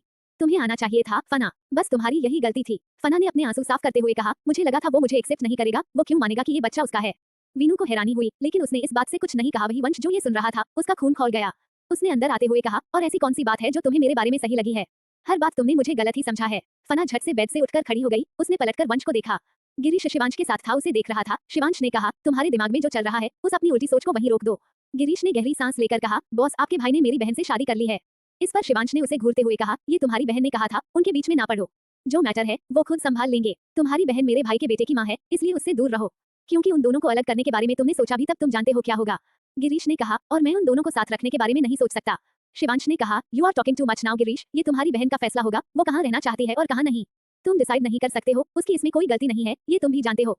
दोबारा मेरे भाई को ब्लेम करने की गलती मत करना। तुम्हारी बहन की जो हालत है, इस वक्त उसे सिर्फ वंश ही संभाल सकता है। बेहतर होगा ये सब छोड़कर ये पता करो कि वहाँ वो आर्मी से सीधे घर को नहीं आई थी। शिवांश की सख्त आवाज पर गिरीश खामोश हो गया। उसने सिर झुका लिया। वो सॉरी बोलते हुए कहा, मैं पता करता हूँ बॉस। शिवांश ने चेयर पर लीन होते हुए कहा, सॉरी मुझे नहीं, अपनी बहन को बोलो। तुम्हारे दिमाग में उसकी बाकी बची जिंदगी खराब करने की प्लानिंग चल रही है। गिरीश ने कहा, नो। शिवांश ने कहा, ना गो गिरीश। वहां से गिरीश चला गया। तभी वीनू रूम में आई। वीनू कुछ कहती उससे पहले ही टेबल के नीचे से निकला आईपैड लेकर बाहर की तरफ भागा। रिद्धव गेट पर खड़ा था। उसने कहा, जल्दी आओ। वो दोनों वहां से भाग गए। शिवांश ने आंखें बड़ी करके उन दोनों को भागते हुए देखा। उनके पीछे जाते हुए बोला, रुको, तुम कहाँ जा रहे हो? वीनू को समझ ही नहीं आया ये हुआ क्या। स्टडी रूम के डोर पर आकर देखा, तब उसे रिद्धव ऋषु आगे भागते हुए दिखे। उन दोनों के पीछे शिवांश उन्हें आवाज देते हुए भाग रहा था। YouTube channel link https skeptical smiley face www.youtube.com/@offictionalworld A fictional wall. DBA Suku. NHTTPS skeptical smiley face www.pocketnovel.com/novel/29 abba 2 bb217414154 the 202c3ca963 by 844063 दो जहां अलकहार अब्दुल रहमान ने अपने मुकद्दर से मोहब्बत को मिटाने की कोशिश की थी, कोई उसके ही तरह मोहब्बत से नफरत करता है। अलकहार अब्दुल रहमान जिसे अपनी बेटी की तलाश है, वही सिकंदर आजम, मोहब्बत में तड़पाना जिसकी आदत है और मोहब्बत को कैद करना उसकी फितरत है। वो एक ऐसा इंसान जिसे मोहब्बत से नफरत है लेकिन किसी का तलबगार है कोई जिसके साथ खुद का मुकद्दर जोड़ लिया है। हानिया नूर अपने नाम की तरह खूबसूरत, उसने अपने कलम की ताकत से लोगों को मोहब्बत करना सिखाया है। वहीं सिकंदर के कैद में फंस उसकी मोहब्बत में कैदी बन बैठी है। कैसी होगी इनकी मोहब्बत और नफरत की जंग, क्योंकि सिकंदर के लिए है मोहब्बत नफरत की हकदार है। जानने के लिए पढ़िए BAISA सुकून 106 वंशज डिपार्चर फनास पे एन। अब आगे वीनू ने शिवांश को आवाज देते हुए कहा, आराम से वो गिर जाएंगे। शिवांश को देखा, फिर हड़बड़ाकर रिधव ने कहा, ऋषु जल्दी कर, डैड आ रहे हैं। ऋषु भागते हुए उसके आईपैड में कुछ कर रहा था। उसने कहा, पासपोर्ट क्रैक हो गया, बस सेंड करना है। वो दोनों सीढ़ियों से नीचे की तरफ भाग रहे थे। शिवांश ने उनकी तरफ आते हुए कहा, अगर तुम दोनों ने कोई भी फाइल इधर से उधर की आई स्वीयर आई मैं तुम्हें बहुत पीटूंगा। रिधव ने पलटकर देखा और बोला, सॉरी डैड। शिवांश ने तेज कदमों से नीचे आते हुए कहा, सॉरी के बच्चे, तुम्हें मैं बताता हूँ, तुम उल्टा टांग कर मारूंगा। अनिका ध्रुव नीचे बैठे हुए थे और सिया आकाश आरुषि भी आए हुए थे। उन्हें ऐसे देखकर ध्रुव ने कहा, शिवांश ये क्या हो रहा है, क्यों बच्चों के पीछे इस तरह भाग रहे हो, वो गिर जाएंगे। शिवांश ने कहा, डैड ये बच्चे नहीं शैतान हैं, उन्होंने मेरी नाक में कम करके रखा है, आज मैं इन्हें इतना पीटूंगा और आप मुझे रोकेंगे नहीं। उसने ऋषु और रिधव की तरफ देखते हुए कहा, रुक जाओ वरना मैं तुम्हारी टांगे तोड़ दूंगा। ध्रुव ने शिवांश के पीछे आते हुए कहा, अगर तुमने उन दोनों से कुछ कहा तब मैं तुम्हारी टांगे तोड़ दूंगा। ऋषु सोफे पर आया और उसने सॉफ्टी को देखा। सॉफ्टी उन सबको देख रही था। ऋषु ने सॉफ्टी से कहा, चूज हट। सॉफ्टी ने नमे ऐसे लाया, ऋषु के हाथ से आईपैड छीन लिया। ये देखकर शिवांश ने कहा, good girl princess give it to me. ये सुनकर सॉफ्टी शिवांश को देखने लगी। अगले ही पल उसने आईपैड नीचे फेंक दिया, उल्टा जमीन पर गिरकर टूट गया। तीनों अपनी अपनी जगह रुक गए, सब हैरानी से सॉफ्टी को देखने लगे। शिवांश ने गुस्से से उसे देखा, तब सॉफ्टी जल्दी से अनिका से चिपकते हुए बोली, लड़ रहे थे, मैंने तोड़ दिया। इस आवाज पर सिया, अनिकादा, आकाश हंसने लगे। ऋषु ने सॉफ्टी के सिर पर मारते हुए कहा, बेवकूफ इडियट। ये सुनकर सॉफ्टी रोने लगी। शिवांश ने आगे आकर ऋषु को पैरों से पकड़ उल्टा लटकाते हुए कहा, बहुत हाथ चलने लगे हैं ना तुम्हारे, बहुत फरार थे, सोच रहे हैं तुम्हें। ध्रुव ने शिवांश को घूरते हुए कहा, क्या कर रहे हो, बच्चा है वो गिर जाएगा, डर जाएगा, छोड़ो उसे। शिवांश ने एक नहीं सुनी, ऋषु के जबड़े को दबाते हुए बोला, अब बताओ क्या करने वाले थे तुम, क्या खुराफात चल रही थी तुम्हारे दिमाग में। ऋषु बड़ी बड़ी आंखों से शिवांश को देख रहा था, उसके होंठ पर मुस्कुराहट थी। उसकी मुस्कुराहट शिवांश को बुरी तरीके से चिढ़ा रही थी। शिवांश ने ध्रुव को देखते हुए कहा, देखा आप कह रहे थे डर जाएगा और ये स्माइल कर रहा है। वीनू घबराते हुए आई, आप ये क्या कर रहे हैं, कोई ऐसे करता है बच्चों के साथ, मेरा बच्चा पागल हो गए है, छोड़े उसे। वीनू को ऐसे चिल्लाते देखकर शिवांशु से आंखें छोटी कर घूरने लगा। वीनू कभी ऐसा नहीं करती, आज सबके सामने उससे ऐसे बात कर रही थी, आज ऋषु की वजह से वो ये भी कर रही थी। शिवांश ने वीनू को देखते हुए कहा, मुझ पर चीखने की जगह अपने बेटे से कहो मेरे सामान को टच करना बंद करें। क्यों मेरा आईपैड लेकर भाग रहा था, अब स्माइल भी कर रहा है। ऋषु हंसते हुए वीनू के गले से लग गया। उसे ऐसे देखकर सब हैरानी से उसे देखने लगे। रिद्धव जो सोफे के पीछे छिपा हुआ था, शिवांश ने उसे हाथ पकड़ उठाकर सोफे पर खड़ा किया। क्यों, क्या चल रहा था तुम दोनों के दिमाग में। रिद्धव ने नामे सिर हिलाया, नो डैड, कुछ नहीं चल रहा था, हम बस बोर हो रहे थे। ऋषु ने कहा, हम कुछ करते हैं इसलिए हम आपको परेशान करने लगे। उसके इतने मासूमियत से कहने पर सब उन्हें हंसते हुए देखने लगे। शिवांश ने गुस्से से कहा, मेरे ना रहने इन सबको कोई फर्क नहीं पड़ता, यही चाहिए ना। शिवांश ने ध्रुव से शिकायत की, आपको अपने पोती पोते मिल गए, इसलिए आप मुझे भूल गए हैं, आप सबको कोई फर्क नहीं पड़ता, यही चाहिए ना। शिवांश पलटकर जाने लगा। इस पर ऋषु ने वीनू के गले से सिर निकाला और कहा, डैड अच्छे कपड़े लेकर जाना, आपको हैंडसम दिखना है। अब ऋषु फिर से वीनू के कंधे पर सिर रखकर शिवांश को देखने लगा। शिवांश ने पलटकर उसे घूरा, दांत पीसते हुए बोला, अपनी बीवी को तुम्हारे पास छोड़कर नहीं जा रहा हूँ, बस इस मुड़ी रूम जा रहा हूँ। ये सपना छोड़ दो कि मैं तुम्हें अकेला छोड़कर जाऊंगा, तुम आओ रूम में, तुम्हें बताता हूँ, तुम्हारी टांगे ना तोड़ी तब कहना। तब रिद्धव ने कहा, दादू आपकी टांगे तोड़ देंगे। सब इस बात पर हंसने लगे और शिवांश ने घूरकर उन्हें देखा। बात मत करना, दोनों बच्चों के मुंह लटक गए। शिवांश ने डेविल स्माइल करते हुए उन दोनों को देखा, वहां से अपने स्टडी रूम की तरफ चला गया। कुछ दिन ऐसे ही बीते। पैलेस में ऋषु, रिद्धव, सॉफ्टी और अब रोमांच का होना उस घर में चहल पहल कर ही रखता था। अनिका ध्रुव का सारा समय उनके साथ ही बीतता था। ध्रुव ने ऑफिस जाना भी कम कर दिया था, हर वक्त वहां हंसने और बच्चों के रोने की आवाजें आती रहती थी। वही वंश फना की अच्छी सी देखभाल कर रहा था। वंश की उसकी नाराजगी थी जो फना को महसूस होती रहती थी, लेकिन वंश फना के साथ कोई मिसबिहेव नहीं करता था। फना घंटों घंटों वंश के चेहरे को देखते हुए गुजार देती थी। वंश भी समझ रहा था ये क्यों हो रहा है। इस वक्त वंश बेड पर फना के सिरहाने बैठे हुए फना के चेहरे को देख रहा था। वो पहले से अब ठीक दिख रही थी। 15 दिन हो गए थे फना को, अब उसकी आंखों के नीचे की वो डार्क सर्कल गायब हो गए थे, उसके वो सूखे होंठ भी ठीक दिखने लगे थे। पीला चेहरा अब बस कमजोर लग रहा था। वंश ने फना के माथे को अपनी उंगलियों से छूते हुए कहा, क्या हालत कर ली है तुमने अपनी, तुम ऐसी तो नहीं थी, काश तुम ना गई होती, तब आज हालात कुछ और होते। वंश की नजर दोनों के बीच सोते हुए रोमांच पर पड़ी। फना के माथे को छूकर वंश ने रोमांच को अपनी गोद में उठा लिया। वंश ने इन 15 दिनों में बाप के सारे एहसासों को उसने महसूस किया था। यह एहसास सबसे अलग था। वंश शिवांश को देखता था, उसे अजीब लगता था। ध्रुव का परेशान होना अजीब लगता था, लेकिन अब रोमांच की एक आवाज पर वो दौड़ा दौड़ा उसके पास आता था। उसका रोना वंश को बेचैन कर देता था। ये नए एहसास उसे बहुत ही अच्छे लग रहे थे। वंश रोमांच को लेकर बालकनी में आया। रोमांच ने अपनी आंखें खोलकर उसे देखा। वंश ने देखा उसकी आंखें बिल्कुल फना की तरह थी, लेकिन चेहरा वो वंश की कॉपी था। अनिका ने वंश को उसके फोटो दिखाए थे जो रोमांच के चेहरे से काफी मिलते हुए थे। वंश रोमांच को लेकर वहीं बैठ गया। उसने रोमांच के पैरों को ढकते हुए उसके चेहरे को देखा। रोमांच ने अपनी आंखें खोली, हाथ को मुंह में लिए वंश को ही देख रहा था।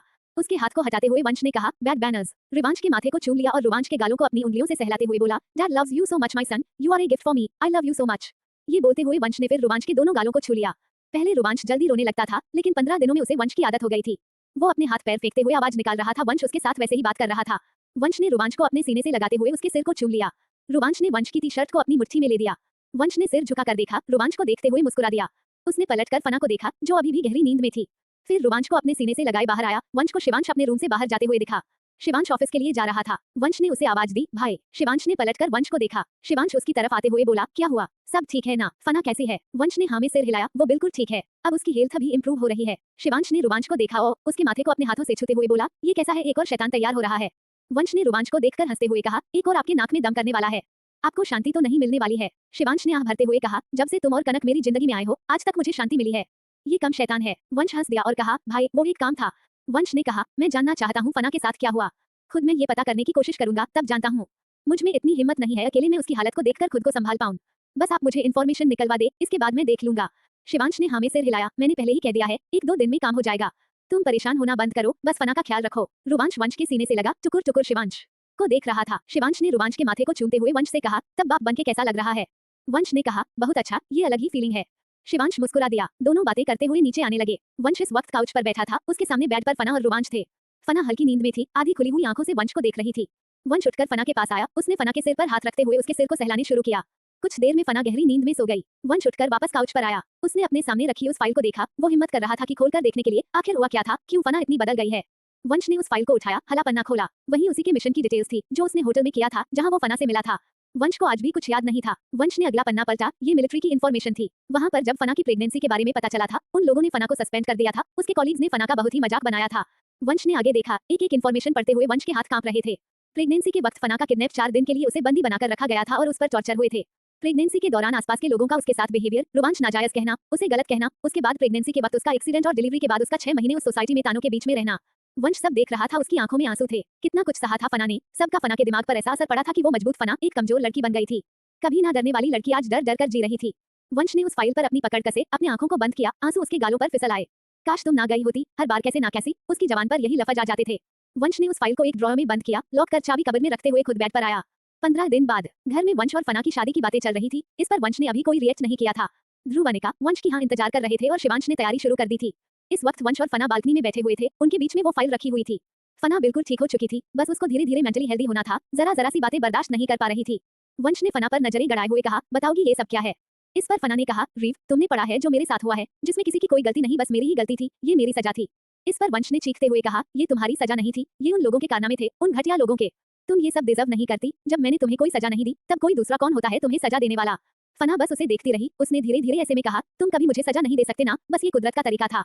वंश ने अपनी आंखें भींच दी और गुस्से से कहा, अपनी ये गलत सोच खत्म करो, बताओ मुझे वो कौन थे? इस पर फना ने नमे सिर हिलाया और कहा, क्या हम ये सब भूल नहीं सकते? वंश ने गुस्से से बोलते हुए कहा, तुम भूल जाओ, मगर मैं ये नहीं भूलूंगा। उस हर इंसान को सजा मिलेगी जिसने मेरी बीवी और मेरे बच्चे को हर्ट किया है। फना वंश की मुंह से बीवी सुनकर मुस्कुराने लगी। उन लोगों की वजह से मैं तुम्हारी बीवी हूँ। वंश ने नमे सिर हिलाया, नहीं नहीं, उनकी वजह से नहीं हो, तुम हमारी मोहब्बत की वजह से मेरी बीवी हो, समझी तुम? फना ने हाँ में सिर हिलाया, मैं समझ गई, बस तुम्हारी बीवी हूँ, मेरे लिए यही काफी है। वंश ने आंखें बंद कर खोली, खुद को थोड़ा शांत करते हुए बोला, तुम कभी नहीं बदलोगी, चाहे कुछ हो जाए, तुम आज भी वही हो, मैं तुम्हारे लिए कोई मैटर नहीं करता हूँ। बोलते हुए वंश खड़ा हुआ। फना ने दोनों हाथों से वंश के हाथ को पकड़ लिया। प्लीज रीव मत जाओ। वंश ने अपना हाथ छुड़ाते हुए कहा, तुम्हें मेरी जरूरत ही कहाँ है? तुम अकेले ही काफी हो सब संभालने के लिए। वंश ने कहा, तुमने हमारे रोमांच के आने की खुशी मुझसे छुपा ली, अपनी प्रेगनेंसी में हर परेशानी, हर मुसीबत को अकेले सह लिया। उस वक्त की परेशानियों को खुद सह लिया, उसके बाद उसे अकेले पालने की कोशिश की। तुमने सब कुछ अकेले करने की कोशिश की, तब मैं हूँ, तुमको मेरी जरूरत ही क्या है? मैं जा रहा हूँ, अब तुम सेफ जगह हो, अकेले रह सकती हो, मुझे याद मत करना। दोबारा तुम्हारी वही हालत नहीं होनी चाहिए। बोलते हुए वंश ने बाहर जाने के लिए आगे कदम बढ़ाए। फना ने रोते हुए उसे आवाज दी, रीव मत जाओ ना, मुझे तुम्हारी जरूरत है रीव। वंश नहीं रुका। फना उसे आवाजें देती रही, पर वंश ने पीछे मुड़कर नहीं देखा। YouTube चैनल लिंक के https skeptical smiley face www.youtube.com/@fictionalworld BAISA सुकून सीजन 2 अब जाने जहां कोष्टक https skeptical smiley face www.pocketnovel.com/novel/29 abba2 bb217414154 the 202c3ca9638444063 2 लेकिन इतनी कम भी नहीं है कि इस मैटर पर आप इस तरीके से सोचें। गिरीश ने कहा, मैं किसी भी तरीके से सोच लूं, लेकिन मैं फना को वापस लाना चाहता हूं, जो हो नहीं रहा है। इस पर पीहू ने कहा, और अगर आपने ऐसा किया, आप अपने जॉब से हाथ धो बैठेंगे और भाई बहन के रिश्ते से भी। बोलते हुए पीहू ट्रे बाहर ले आई और उसमें से सारे डिशेज निकालते हुए रखने लगी। गिरीश ने बाहर आकर पीहू को देखते हुए कहा, तब मैं क्या करूं? पीहू गिरीश को देखती रही। गिरीश आकर पीहू के सामने खड़ा हो गया। वो इस वक्त सच में बहुत परेशान था। क्या फना वंश का पता लगा पाएगी? इस नॉवल के व्यूज अचानक से कम हुए हैं एंगेजमेंट लो की वजह से, नॉवल बैन हो सकती है, इसलिए मैं इसे जल्द हाई एंड कर दूंगी। एजर सब ठीक नहीं हुआ, टैब एडिटर से बात हुई थी, नेचर कुछ नहीं निकला, अब सोच रही हूँ मैं हाई एंड कर done. YouTube channel link. https skeptical smiley face www.youtube.com/@fictionalworld 107 वंशज लेटर। अब आगे। एक महीना हो गया था बंश को गए। फना इस वक्त बालकनी में बैठे डूबते सूरज को देख रहे थे। उसके सीने से लगा रोमांच सो चुका था। वो बंश को याद करने लगा था। उसके मुंह से कुछ ही वर्ड निकलते थे और जिनमें बस वो डड करते हुए बंश को पुकारने की कोशिश करता था। फना ने रोमांच के सिर को चूमते हुए अपने आंसू साफ किए, बोली, एक मौका दो मुझे मेरी गलती की माफी मांगने का। लेकिन तुम वो भी नहीं कर रहे हो। बोलते हुए फना ने उस बॉक्स को देखा जो कल उसकी सिरहाने मिला था। फना जानती थी बंश ऐसा नहीं है कि मुंह मुड़कर चला जाए। इस हालत में उसे ना देखे वंश आता था फना के पास, लेकिन जब फना नींद में होती थी या मौजूद नहीं होती थी, वो रोमांच और फना को देखकर चुपचाप निकल जाता था। गार्ड्स ने भी एक दो बार बताया था फना लाख कोशिशें कर अपनी आंखें खोली रखती, अगर वो रात भर जाग भी लेती तब उस वक्त बंश नहीं आता। बंश का वो कहकर जाना कि अपनी सेहत का ख्याल रखना। फना जानती थी अगर उसने बात नहीं मानी तब बंश और ज्यादा नाराज हो जाएगा। फना बंश को नाराज करने का कोई रिस्क नहीं ले सकती थी। उसने उस बॉक्स को उठाया और हिम्मत कर खोलकर देखा। बॉक्स में एक लेटर था। फना ने उस लेटर को खोला। उसमें लिखा था, एक ढलते दिन में तुम सुनहरे पानी के पास आना, जिसमें चमकता पीला चंद मेरी निगाहों में होगा। 16 श्रृंगार किए आधे गुलाब को ले आना, कोई तुम्हें तुम्हारे इंतजार में वहां मिलेगा। फना वो पढ़ती रही और उसने होठों पर मुस्कुराहट आ गई। मतलब बंश ने उसे मौका दे दिया था माफी मांगने का, बस फना को समझकर बंश तक पहुंचना था। फना ने उस लेटर को अपने सीने से लगाते हुए कहा, मुझे कुछ भी करना पड़े मैं तुम्हें मना लूंगी, मैं अब वो गलती नहीं करूंगी जो मैंने पहले की थी। उसने रोमांच को देखा। नींद में उठकर फना को देख रहा था। अपनी आंखें झपकाते हुए उसने फना के बालों को अपनी मुट्ठी में लिया। फना ने रोमांच को अपने सामने करते हुए कहा, डैड अब मिल गए हैं, जल्दी हम उनके पास जाएंगे। ये सुनकर अपनी पलकें झपकाते हुए रोमांच फना को देखता रहा। फिर उसने अपने मुंह में हाथ डालते हुए कहा, ड ड ड। इस पर फना ने हंसते हुए कहा, हाँ तुम्हारे डैड आने वाले हैं, मॉम प्रॉमिस करती है कि वो जल्द ही। फना बहुत खुश हो गई थी। उसने बहुत मिन्नतें की, इतने फोन कॉल्स किए थे और इतने मैसेजेस किए थे कि उसे खुद ही पता नहीं था वो कितनी कर चुकी है। उसकी आवाजें मंच तक पहुंच नहीं थी, लेकिन वो कोई रिस्पॉन्स नहीं कर रहा था। लेकिन अब मंच जब खुद उसके पास लेटर छोड़कर गया था, तब फना ये मौका नहीं छोड़ने वाले थे। वो जल्दी से के सामने आई। उसने एक बार फिर से अपने धड़कते दिल से उस लेटर को बोला। उसे 16 सिंगार के सिवा कोई बात समझ में नहीं आई। वो हमेशा से शायरी से बहुत दूर रही थी और उसे तो सजना भी नहीं आता था। फना ने गहरी सांसें लेते हुए खुद पर गुस्सा करते हुए बोली, क्या हो जाता आखिर में ये सब भी सीख लेती। बस यही तो रह गया है, मुझे तो खाना भी नहीं बनाना आता।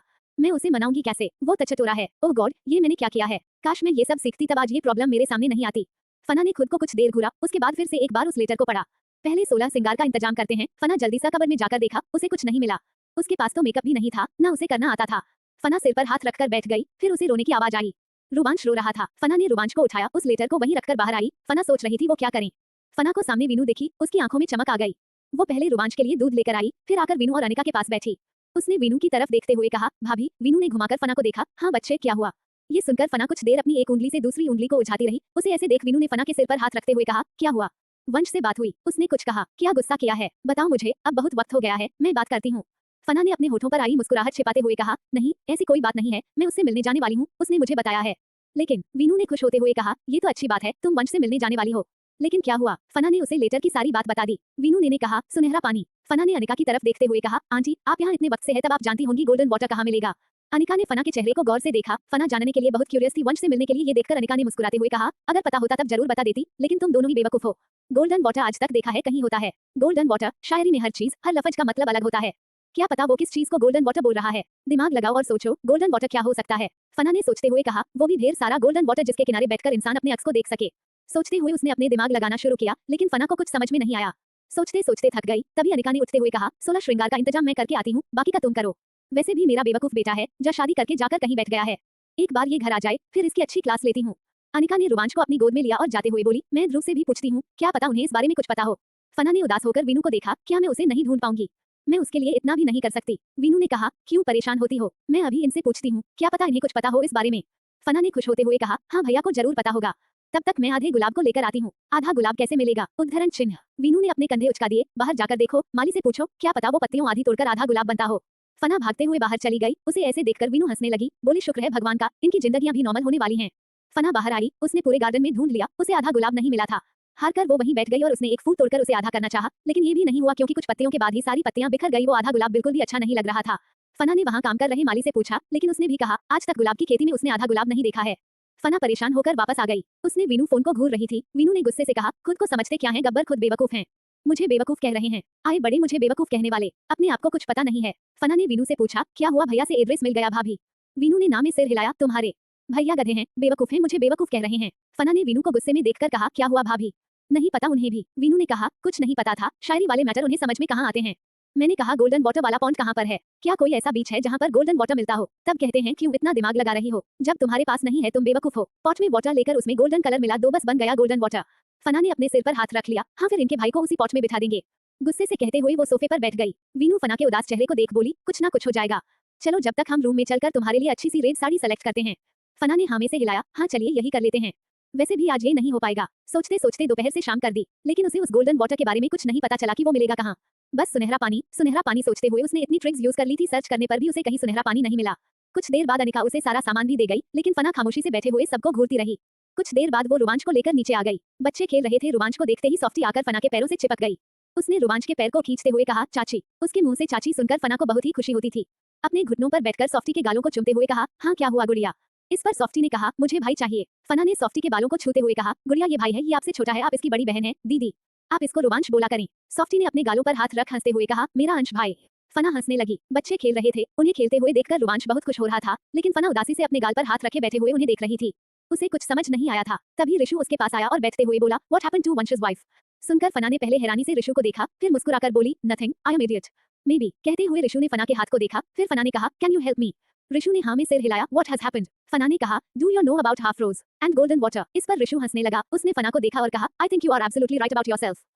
ये कहते हुए ऋषु सोफे से खड़ा हो गया। फना ने कहा, व्हाट। ऋषु ने फना की हंसी बनाते हुए कहा, you are a very unromantic person.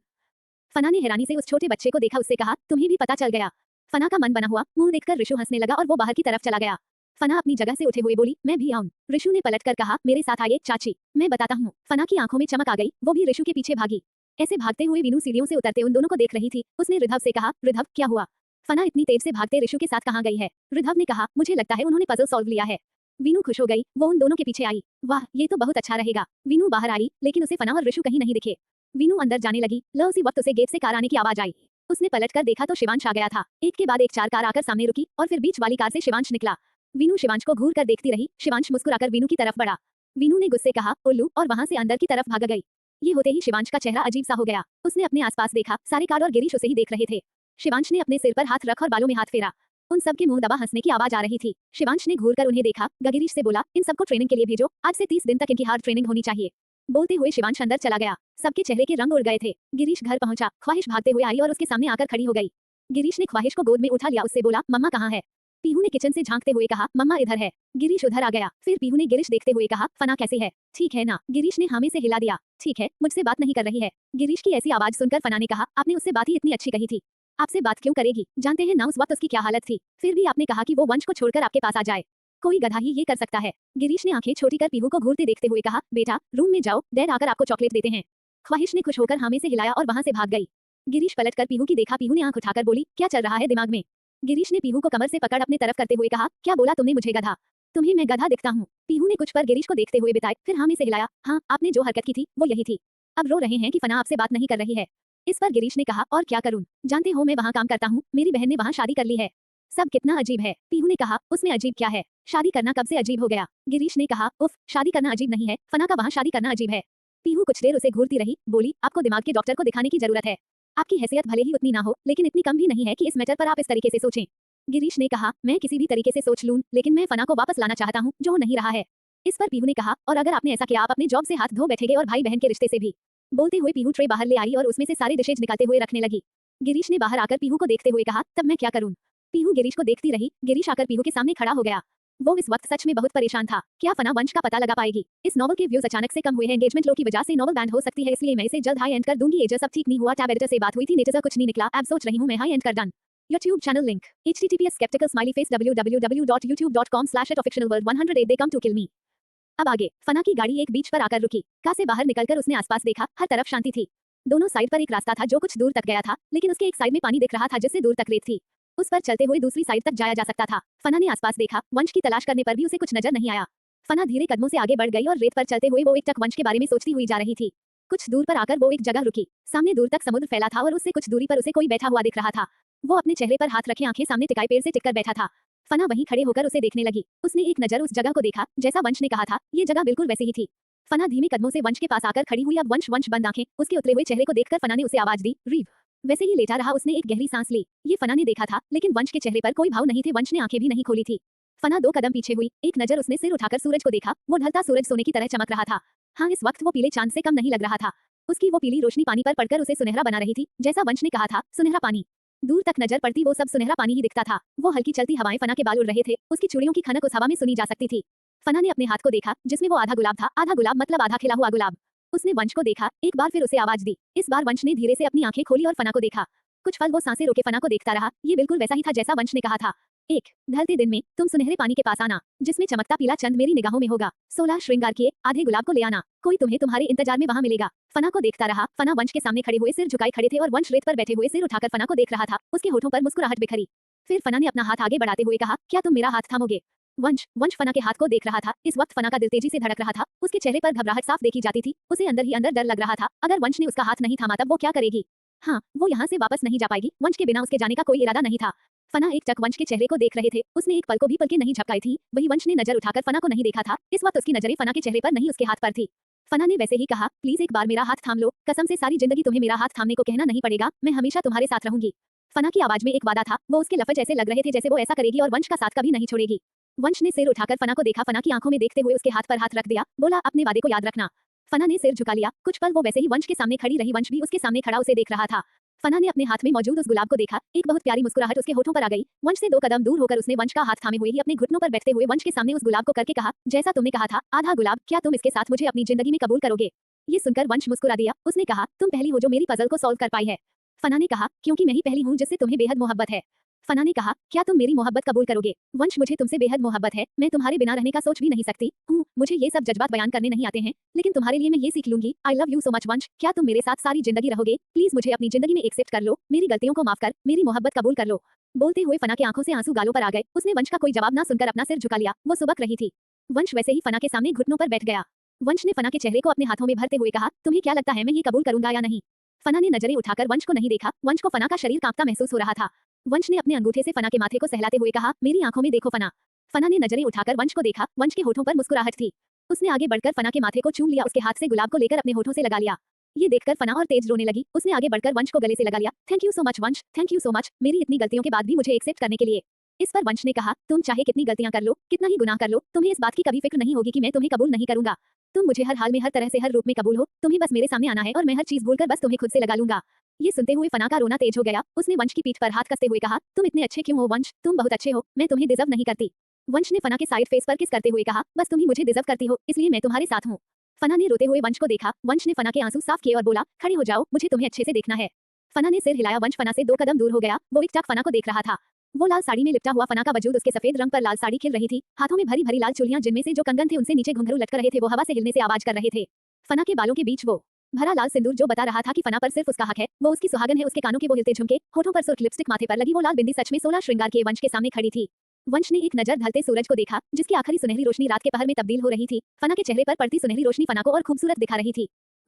एक टक फना के चेहरे को देख रहा था। उसने अपने बेतहाशा धड़कते दिल पर हाथ रख अपनी उन बड़ी धड़कनों को महसूस करते फना से कहा, अगर मैं कुछ पल तुम्हें ऐसे देखता रहा तो मैं सांस नहीं ले पाऊंगा। तुम कितनी खूबसूरत लग रही हो। वो 16 श्रृंगार में सजी उसी तरह खड़ी थी जैसे वंश ने कहा था। फना ने सिर झुका लिया। उसके गालों पर लाली छा गई थी। उसके होठों पर हल्की शर्माहट भरी मुस्कुराहट थी। वंश ने आगे बढ़कर फना के हाथ को पकड़ा, उसे अपनी तरफ खींचा और फना को अपने सीने से लगा लिया। फना के गले में चेहरा छुपाते हुए वंश ने उस पर अपनी कस पकड़ कर दी। फना को वंश के आंसू अपने गले पर महसूस हुए थे। उसने वंश की पीठ पर हाथ रखते हुए कहा, अब सब ठीक हो गया है। रुवांश हमारा वेट कर रहा होगा। वंश वैसे ही रहा और फना को उसकी सिसकियां सुनाई दे रही थी। बहुत ही सुकूनदेह था, लेकिन इससे पहले जो दर्द हुआ था वो दोनों उसे भूल नहीं सकते थे। फना वैसे ही खड़ी रही। ना वंश कुछ बोला, ना फना। सूरज की रोशनी ढलने के बाद चांद आ गया। उस बीच पर हवाएं तेज हो गई। अब वो समुद्र चांद की रोशनी से चमक रहा था, लेकिन वो दोनों अभी भी वहीं साथ खड़े थे। फना ने वंश से दूर होते हुए वंश के चेहरे को देखा, फिर उसके माथे को चुमते हुए वंश के सीने पर सिर रख दिया। फना बोली, ये कितना सुकून भरा है। वंश ने सिर हिला दिया। फना का हाथ पकड़कर वहीं रेत पर बैठ गया। फना ने वंश के कंधे पर सिर रख दिया। वंश ने सिर घुमाकर फना को देखा। उसकी नजर फना के होठों पर गई। वो एकटक देख रहा था। फना को भी वंश की नजरों की तपिश अपने चेहरे पर महसूस हो रही थी। उसने कुछ नहीं कहा। वंश के हाथ में अपना हाथ कस दिया। वंश ने सिर घुमाकर फना के चेहरे को देखा, फिर उसके माथे को अपने होठों से चुम लिया। फिर फना के चेहरे को हाथों में भरते हुए इसके पूरे चेहरे पर चूमने लगा। फना की आंखें बंद हो गई। उसके हाथ वंश के कंधों पर आ गए। दोनों की सांसें गहरी थी। ये एहसास बहुत अलग थे। वंश ने फना को अपने पास करते हुए उसे अपनी गोद में बैठा लिया और उसके होठों पर झुकते हुए बोला, मैं आई। फना ने वैसे ही हाँ में सिर हिला दिया। वंश ने फना के होठों पर अपने होंठ रखे। फना वंश में सिमटने लगी। वंश शिद्दत से फना को किस कर रहा था। जैसे जैसे वंश के करीबी फना से बढ़ रही थी, उस रात की धुंधली यादें ताजा होती जा रही थी। वंश के जेहन में एक एक बात आ रही थी कि क्या कैसे हुआ था। उसने अपनी आंखें बंद किए हुए फना के पेट पर हाथ रखकर उसे अपने और करीब किया। कुछ देर बाद फना के उखड़ती सांसों को महसूस कर वंश उससे दूर हुआ। उसने सिर झुकाकर फना को देखा, जो वंश के सीने पर सिर रखे गहरी सांसें ले रही थी। उसका चेहरा पहले से ज्यादा लाल हो गया था। होंठ और सुर्ख दिख रहे थे। वंश ने फना के चेहरे पर हाथ रखते हुए कहा, तुम उस वक्त रुकी क्यों नहीं थी? काश उस वक्त तुम ना जाती, मेरे साथ रुक जाती। फना ने आंखें खोलकर वंश को देखा। उसके वंश के सीने पर सिर रखते हुए कहा, उस वक्त मेरे पास कोई ऑप्शन नहीं था, लेकिन जब ऑप्शन था तब मैंने आने की कोशिश की थी। बोलते हुए फना ने वंश की गोद में सिर रख लिया। वंश वहीं पेड़ से टिककर बैठा फना के बालों में उंगलियां घुमाने लगा। उसने कहा, फिर उस कोशिश का क्या हुआ? फना ने कहा, वो नाकाम कर दी गई थी। मैं तुमसे मुलाकात के 3 महीने बाद मुझे पता चला था मैं प्रेग्नेंट हूँ और उस वक्त मैं बेतहाशा घबरा गई थी। मैंने कांटेक्ट करने की कोशिश की, लेकिन तुम किसी कॉन्सर्ट में बाहर गए हुए थे। उसके बाद मेरी कभी हिम्मत नहीं हुई, लेकिन जिस तरीके से मुझे वहां बुली किया गया था, मुझे लगता नहीं था वहां ये सब होगा। मुझ पर इल्जाम लगाया जिस वजह से मुझे सस्पेंड कर दिया गया। मेरा दिल हर चीज से उछाट हो गया था। मेरे वो दोस्त जो मेरे साथ रहते हैं, हम हर मिशन में साथ होते थे, जो मुझे सपोर्ट करते थे, उनमें से किसी ने मुझे सपोर्ट उस वक्त नहीं किया था जब मुझे उनकी जरूरत थी। वो सब अब 2 कदम पीछे हट गए और मुझे उस ग्राउंड में खड़ा करके मेरे चारों तरफ से मुझ पर हंस रहे थे। उन्होंने मुझसे कहा था कि तुम मुझे कभी एक्सेप्ट नहीं करोगे, मेरी मिस्टेक है और मुझे आगे बढ़ जाना चाहिए। वो किसी उनमें से एक की वो गंदी निगाहें हैं, मैं आज तक अपने शरीर पर महसूस करती हूँ। वहां से होने के बाद मैंने 2 महीने उसी शहर में रुककर खुद को संभालने की कोशिश कर रही थी, और जब मैंने आने की कोशिश की, मेरे साथ वो हुआ जो मैंने सोचा नहीं था। मुझे किडनैप किया गया, और किसके और ये किसने किया? उसने, जिसे मैं अपना बेस्ट फ्रेंड कहती थी, समझती थी, और वो मेरे साथ हंसता था, खेलता था, हम साथ काम करते थे। उसने मुझे किडनैप किया, और क्यों किया? क्योंकि वो मुझे पसंद करता था, मैं किसी के साथ इन्वॉल्व हो गई थी। उसके लिए मैं एक वेश्या जैसी बन गई थी, वो मेरा यूज कर सकता था और ये लाइसेंस उसे मेरे पेट में मौजूद किसी और के बच्चे ने दिया था। उसकी इतनी गिरी हुई सोच हो सकती थी, मैंने कभी नहीं सोचा था, फिर भी वो मेरे साथ कुछ गलत नहीं कर पाया। उसने 4 दिन मुझे किडनैप रखा था, और उसने जो टॉर्चर किया था, वो मैं सारी जिंदगी नहीं भूल पाऊंगी। मैं बस एक बार जिंदगी में उससे मिलना चाहती हूँ। उसने मेरे रोमांच को मेरे कोख में मारने की कोशिश की थी, मैं वहां से भाग गई और उसमें मेरी हेल्प दी रीना की थी। मुझे जहां दोस्ती से नफरत होने लगी थी, उस वक्त रीना ने मुझे एक दोस्त की तरह सहारा दिया। वो लड़की मुझे नहीं जानती थी, उसने मुझे तुम्हारे पास लौट आने को कहा, लेकिन मुझे सबकी बातें सही लगने लगी थी। हाँ, तुम मुझे एक्सेप्ट नहीं करोगे, और मैंने यही गलती कर दी थी। फिर उस सोसाइटी में रहते हुए प्रेगनेंसी के समय जब मेरा बेबी बम्प दिखने लगा था, तब उन लोगों की वो बातें, वो नजरें, वो ताने में सारी जिंदगी याद रखने वाली हूँ। ये दुनिया बहुत बुरी है, बहुत बुरी। बोलते हुए फना बुरी तरीके से सिसक पड़ी। उसने पकड़ते हुए कहा, मुझे बस सारी जिंदगी तुम्हारे साथ रहना है, तुम ऐसे ही मेरे साथ रहना, मुझे कहीं नहीं जाना है।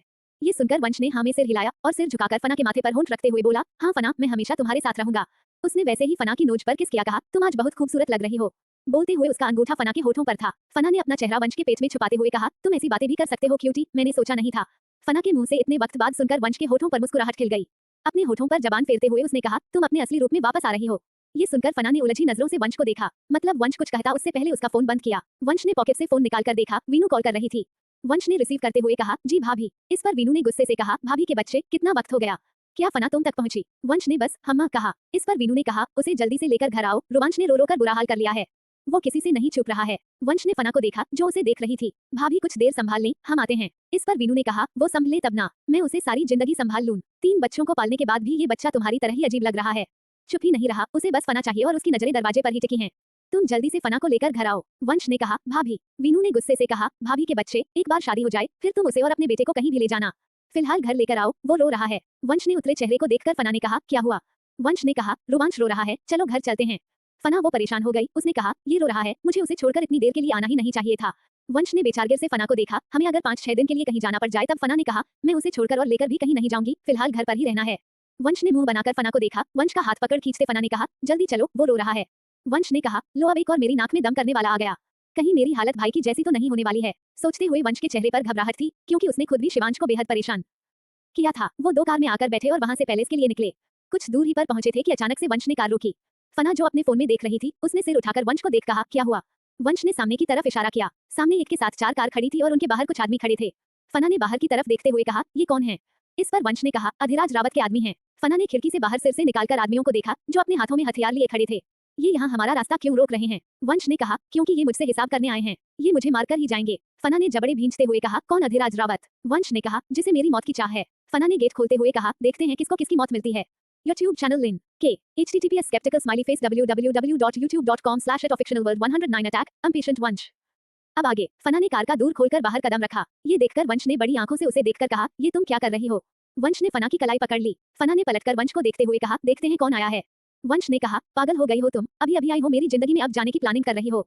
फना हंसने लगी और बोला, गन है। वंश ने नमे सिर हिलाने के बाद कहा, मैं तुम्हें नहीं दूंगा, मैं खुद हैंडल कर सकता हूँ। वंश कार से बाहर निकल गया और कहा, क्या बात है, अधिराज रावत को अभी चैन नहीं पड़ा है, कुछ और होना बाकी है। अधिराज रावत के खास आदमी ने सामने आते हुए कहा, हाँ बहुत खास, बहुत कुछ होना बाकी है, राठौर पैलेस में मातम छाना बाकी है, जो कल सुबह ही छाने वाला है। वंश ने सिर झुकाकर अपने होठों पर शातिर मुस्कान लिए कहा, रियली, ये कौन करेगा? उस आदमी ने वंश की तरफ गन पॉइंट करते हुए कहा, ये हम करेंगे और मातम तुम्हारी मौत से छाएगा। वंश ने 2 कदम पीछे लिए नौटंकी करते हुए बोला, उफ, मैं तो डर गया, देखो मेरा शरीर कांप रहा है। उस आदमी ने जबड़े भींचते हुए गुस्से से वंश को देख कहा, तुम डरोगे और कांपोगे भी। जैसे ही शूट करने वाला था, पीछे से गोली चलने की आवाज आई और एक बुलेट उस आदमी के कंधे में लगी और दूसरी पेट में। वंश ने सिर घुमाकर देखा, फना उसके पीछे खड़ी थी। वंश ने आंखें छोटी कर उसे घूरते हुए कहा, मैंने कहा था तुम अंदर जाओ। फना ने कहा, अभी जस्ट 15 मिनट पहले तुमसे वादा किया था, हमेशा तुम्हारा हाथ थाम कर तुम्हारे साथ रहूंगी, इतनी जल्दी वादे से मुकर रहे हो। वंश ने उठकर फना को देखा और कहा, तुमसे मैं जो भी कहूं, तुम वो नहीं कर सकती। फना ने वंश के पास आकर उसका गाल खींचते हुए कहा, क्यूटी पहले इनसे निपट ले, फिर झगड़ते हैं, मुझे तुमसे झगड़ने में अलग ही मजा आता है। वंश ने घूरकर फना को देख कहा, ये तुम्हें कहाँ से मिली? वंश ने गहरी सांस ली और फना को देखा, मुझे एक जंगली बीवी मिली है। फना ने मुस्कुराते हुए वंश से कहा, अजीब लगाव है मुझे वेपन से इनकी खुशबू मुझ तक पहुंच ही जाती है। गन जो अपने होठों के पास ले जाने लगी। वंश ने फना का हाथ पकड़ कहा, किसी और को अपने लबों के पास ले जाने की गुस्ताखी ना करना। तभी एक गोली उनकी तरफ आई, फना वंश को लेकर झुक गई। फना ने सिर घुमाकर उन आदमियों को देखा, फिर उस आदमी के पैर पर गोली चलाते हुए बोली, आज तुम भी देख लो लेफ्टिनेंट फना क्या कर सकती है। वंश ने आगे बढ़कर उस आदमी के पास जाते हुए कहा, भलाई इसी में है, यहाँ से चली जाओ वरना मेरी जगह तुम्हारे घर में मातम हो जाएगा। तभी कई काज रुकने की आवाज आई, उन काज से निकले राठौड़ के गार्ड्स निकले। राजावत के आदमी वहां से भाग गए। वंश ने पलटकर अभय को देखा, उसके पास आते हुए बोला, वाह क्या एंट्री मारी है। अभय ने वंश को ऊपर से नीचे तक घूरते हुए कहा, तुम यहाँ ये कर रहे हो, तुम्हारा बेटा वहाँ गला फाड़ रहा है, सबके कानों से खून निकालने की तैयारी में है। वंश ने अभय के पास से गुजरते हुए कहा, मैं भी वही खून निकालने की तैयारी कर रहा था। अभय ने फना से कहा, बहुत गलत आदमी से शादी कर ली है तुमने। फना ने अभय को देखते हुए कहा, आपको देखकर मुझे भी यही लगता था, तारा ने बड़े गलत आदमी से शादी कर ली थी। अभय ने घूरकर फना को देखा। वंश ने कहा, जाकर अपनी बीवी को घूरो, मेरी इकलौती बीवी को नजर लगाने की कोई जरूरत नहीं है। वंश ने फना के लिए कार का दरवाजा खोला। अभय ने इरिटेट होकर उन दोनों को देखा और बोला, दोनों के दोनों पागल है, एक दूसरे के लिए परफेक्ट। वंश ने गर्दन घुमाकर अभय को देखा, अपने होठों पर बड़ी सी मुस्कुराहट लिए बोला, रियली हमें भी यही लगता है, हमें एक दूसरे के लिए परफेक्ट है, पर अफसोस तारा को उसके जैसा कोई परफेक्ट नहीं मिला। अभय दांत पीसकर रह गया। फना अंदर बैठी हंसने लगी। वंश ने कहा, ज्यादा दांत मत दिखाओ, चुपचाप चलो। वो दोनों वहां से निकल गए। अभय अभी भी वही खड़ा रहा था। अभय ने कहा, इस नमूने का संन्यास काल चल रहा था, लेकिन अब बाकी सबका संन्यास शुरू होने वाला है। फना जल्दी से कार से निकलकर भागते हुए पैलेस में गई और उसने देखा वीनू रोमांच को सीने से लगा इधर उधर टहल रही थी। वो अभी भी रो रहा था। रो रोकर उसका चेहरा लाल पड़ गया था। फना जल्दी से उसके पास आ बोली, भाभी सॉरी, वो रास्ते में एक प्रॉब्लम हो गई थी। वीनू ने उसे देखते हुए कहा, सारी प्रॉब्लम आज ही होनी थी, जल्दी से इसे चुप कराओ, बहुत देर से रो रहा है। फना ने रोमांच को अपने गोद में लिया और उसका चेहरा देखा। उसके गाल को चूमते हुए उसे अपने सीने से लगाकर कहा, क्या हुआ मेरी जान? मामा की याद आ रही थी, मैं आ गई, देखो। फना को टहलने लगी। रोमांच फना के बालों को मुट्ठी में दिए रोने लगा। कुछ देर बाद उसका रोना सिसकने में बदल गया। फना ने सिर घुमाकर उसे देखा। पूनम से दूध की बोतल लेकर उसे लाते हुए रोमांच से बात करने लगी। धीरे धीरे रोमांच का रोना शांत हो रहा था। वंश ने फना के पास बैठते हुए कहा, मेरे बाबू को क्या हुआ? शिवांश वंश को देखते ही फिर रोने लगा। फना ने घूरकर रोमांच को देख बोला, अपनी शक्ल लेकर गुम हो जाते तब क्या हो जाता? फिर से रुला दिया मेरे बेटे को। वंश ने रोमांच को अपने गोद में लिया और बोला, अभी तक समझ में नहीं आया है वो अपने बाप के पास आने के लिए रो रहा था। फना ने घूरकर वंश को देखा और वो दोनों आगे लड़ते कि वीनू ने कहा, चुपचाप एक दूसरे से 2 फीट दूर बैठो और उसे सुला दो, उसके बाद जो लड़ाई करना है कर लेना। वंश रोमांच से बात करने लगा। रोमांच दूध पीते हुए हंस रहा था। वंश ने नजरें उठाकर फना को देखा जो उसे घूर रही थी। देखा तुमने सिर्फ छुपाया था, मैंने उसे हंसा दिया। शिवांश वीनू दोनों को देख रहे थे। शिवांश ने कहा, लगता है सब ठीक हो गया। वीनू ने कहा, हाँ सब ठीक हो गया। फना यही सोचकर गई थी कि अगर कुछ ठीक नहीं हुआ वो वापस नहीं आएंगे। शिवांश ने सिर घुमाकर वीनू को देखा और बोला, इससे बाकी सब खराब हो जाता है। तुम लड़कियां इतनी बेवकूफ क्यों होती हो? वीनू ने गुस्से से शिवांश को देख उसके पैर पर मारते हुए बोली, तुम लड़के अपने आप को इतना ओवर स्मार्ट क्यों समझते हो? वीनू पलटकर चली गई। उसके पलटने से वीनू की चोटी शिवांश के चेहरे पर जा लगी। शिवांश वीनू की उस लंबी लहराती चोटी को घूरने लगा और सोचा, इसके बाद सच में मेरे दुख का कारण है। शिवांश ने अपने चेहरे पर हाथ रखे जाते हुए वीनू को देख रहा था, जिसकी लंबी चोटी उसकी पीठ पर लहरा रही थी। वीनू के बालों को देखते हुए कहा, अफसोस मैं इसके बालों को कटवा भी नहीं सकता। तभी ध्रुव आते हुए कहा, तब शादी के बारे में क्या सोचा है? वंश ने सिर उठाकर दांत दिखाते हुए कहा, शादी तो हो गई, अब क्यों होगी? वंश को देखते हुए कहा, क्यों? तुम्हें पूरी सही तरीके से शादी नहीं करनी है। वंश ने नाम ऐसे हिलाया और बोला, नहीं इसी तरीके से काफी है, हमने तो कानूनी तरीके से शादी की है, पक्की वाली। अनिका वंश को शक की नजरों से देखते हुए कहा, तुम्हारे दिमाग में क्या चल रहा है?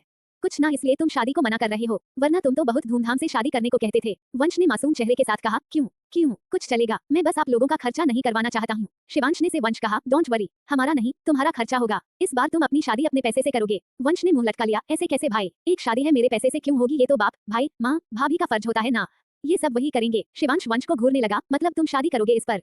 ध्रुव ने फना से पूछा, फना बेटे आप क्या कहते हो? ने कहा, मुझे तो ग्रैंड वेडिंग चाहिए, वो भी यहाँ से कहीं दूर, डेस्टिनेशन वेडिंग। वंश तुम मुझे कंगाल करना चाहती हो? एक बार शादी हो गई ना। फना ने कहा, एक बार शादी क्या हो गई सही से तो नहीं हुई ना, तुमने 250 रुपए में मुझसे शादी कर ली। इस पर वंश ने कहा, 250 नहीं पूरे 5000 गए थे, वो भी मैंने अपनी जेब से दिए। फना आंखें घुमाते हुए कहा, और भी तुम्हारी जेब खाली होने वाली है, तैयार रखो अपनी जेब को। वंश ने नामे हिलाया इनकार किया, एक बार शादी हो गई है दोबारा नहीं होगी। वीनू ने वहां आते हुए कहा, परेशान ना हो, बस 5 दिन की ही बात है। वंश ने मुंह बनाकर को देखा, भाभी प्लीज आप किसी को कुछ मत कहना, मुझे शादी नहीं करनी है, प्लीज भाभी, एक बार शादी हो तो गई है, अब क्यों खर्चा करना है? वीनू मुस्कुराते हुए वंश को देख रही थी। बाकी सबकी नजरें पर अपने पर भी, बाकी सबकी नजरें भी वंश पर थी। सबको ऐसे देखते हुए देखकर वंश ने अपना चेहरा छुपाते हुए कहा, ऐसे ना देखो, मुझे शर्म आ रही है, ऐसे तो मेरे चेहरे पर ग्लो भी नहीं आएगा, कहीं आप लोगों की नजर लग गई तो। अनिका ने वंश को उसके पहले वाले रूप में देखकर कहा, तुम आ गए अपने नौटंकी वाले रूप में, जल्दी से बताओ शादी क्यों नहीं करना चाहते हो? इतने कंगाल तो हो नहीं तुम, 2-4 करोड़ से तुम्हारी जेब खाली हो जाएगी। वंश ने चेहरे से हाथ हटाकर उन्हें देखा और कहा, माँ बच्चों के सामने कौन शादी करता है? अनिका ने कहा, तुम्हारे बाप को बहुत शौक था, उन्होंने करी भी थी, पूछो शिवांश से। शिवांश ने कहा, मैं भी सोच रहा हूँ एक बार फिर से अपनी बीवी से शादी कर लूं। वंश ने पैर पटकते हुए कहा, लेकिन मुझे नहीं करनी है, एक बार हो गई। फना ने नाराजगी से वंश को देखा और कहा, तो क्या तुम अभी भी मूव ऑन नहीं करना चाहते हो? उसकी ऐसी रुंधी हुई आवाज सुनकर वंश ने कहा, अरे यार तुम समझ क्यों नहीं रही हो। वीनू ने फना के पास आते हुए उसके कंधे पर हाथ रख शिवांश को देखकर कहा, अरे यार अब समझ क्यों नहीं रहे हैं। वंश अब अपनी बीवी से दूर होना नहीं चाहता है। अगर फिर से शादी हुई तब रस्मों के हिसाब से फना और वंश मिल नहीं पाएंगे। एक पल को वहां खामोशी छा गई। वंश ने लाचारी से वीनू को देख कहा, भाभी ये नहीं बताना था। वीनू हंसने लगी। अनिका ने वंश को घूरते हुए कहा, बड़े चालाक खोपड़ी है तुम्हारी, इतने आगे तक का सोचते हो। हम समझ ही नहीं पा रहे थे तुम क्यों शादी से क्यों इनकार कर रहे हो। 5 दिन में क्या हो जाएगा। वंश ने अनिका के पास आकर कहा, मॉम मेरी बीवी से मेरा पैचअप हुए 5 घंटे ही नहीं है। वंश ने कहा, मेरी बीवी से मेरा पैचअप हुई 5 घंटे नहीं हुआ, चाहती है मैं 5 दिन से लिए उससे दूरी बना लूं।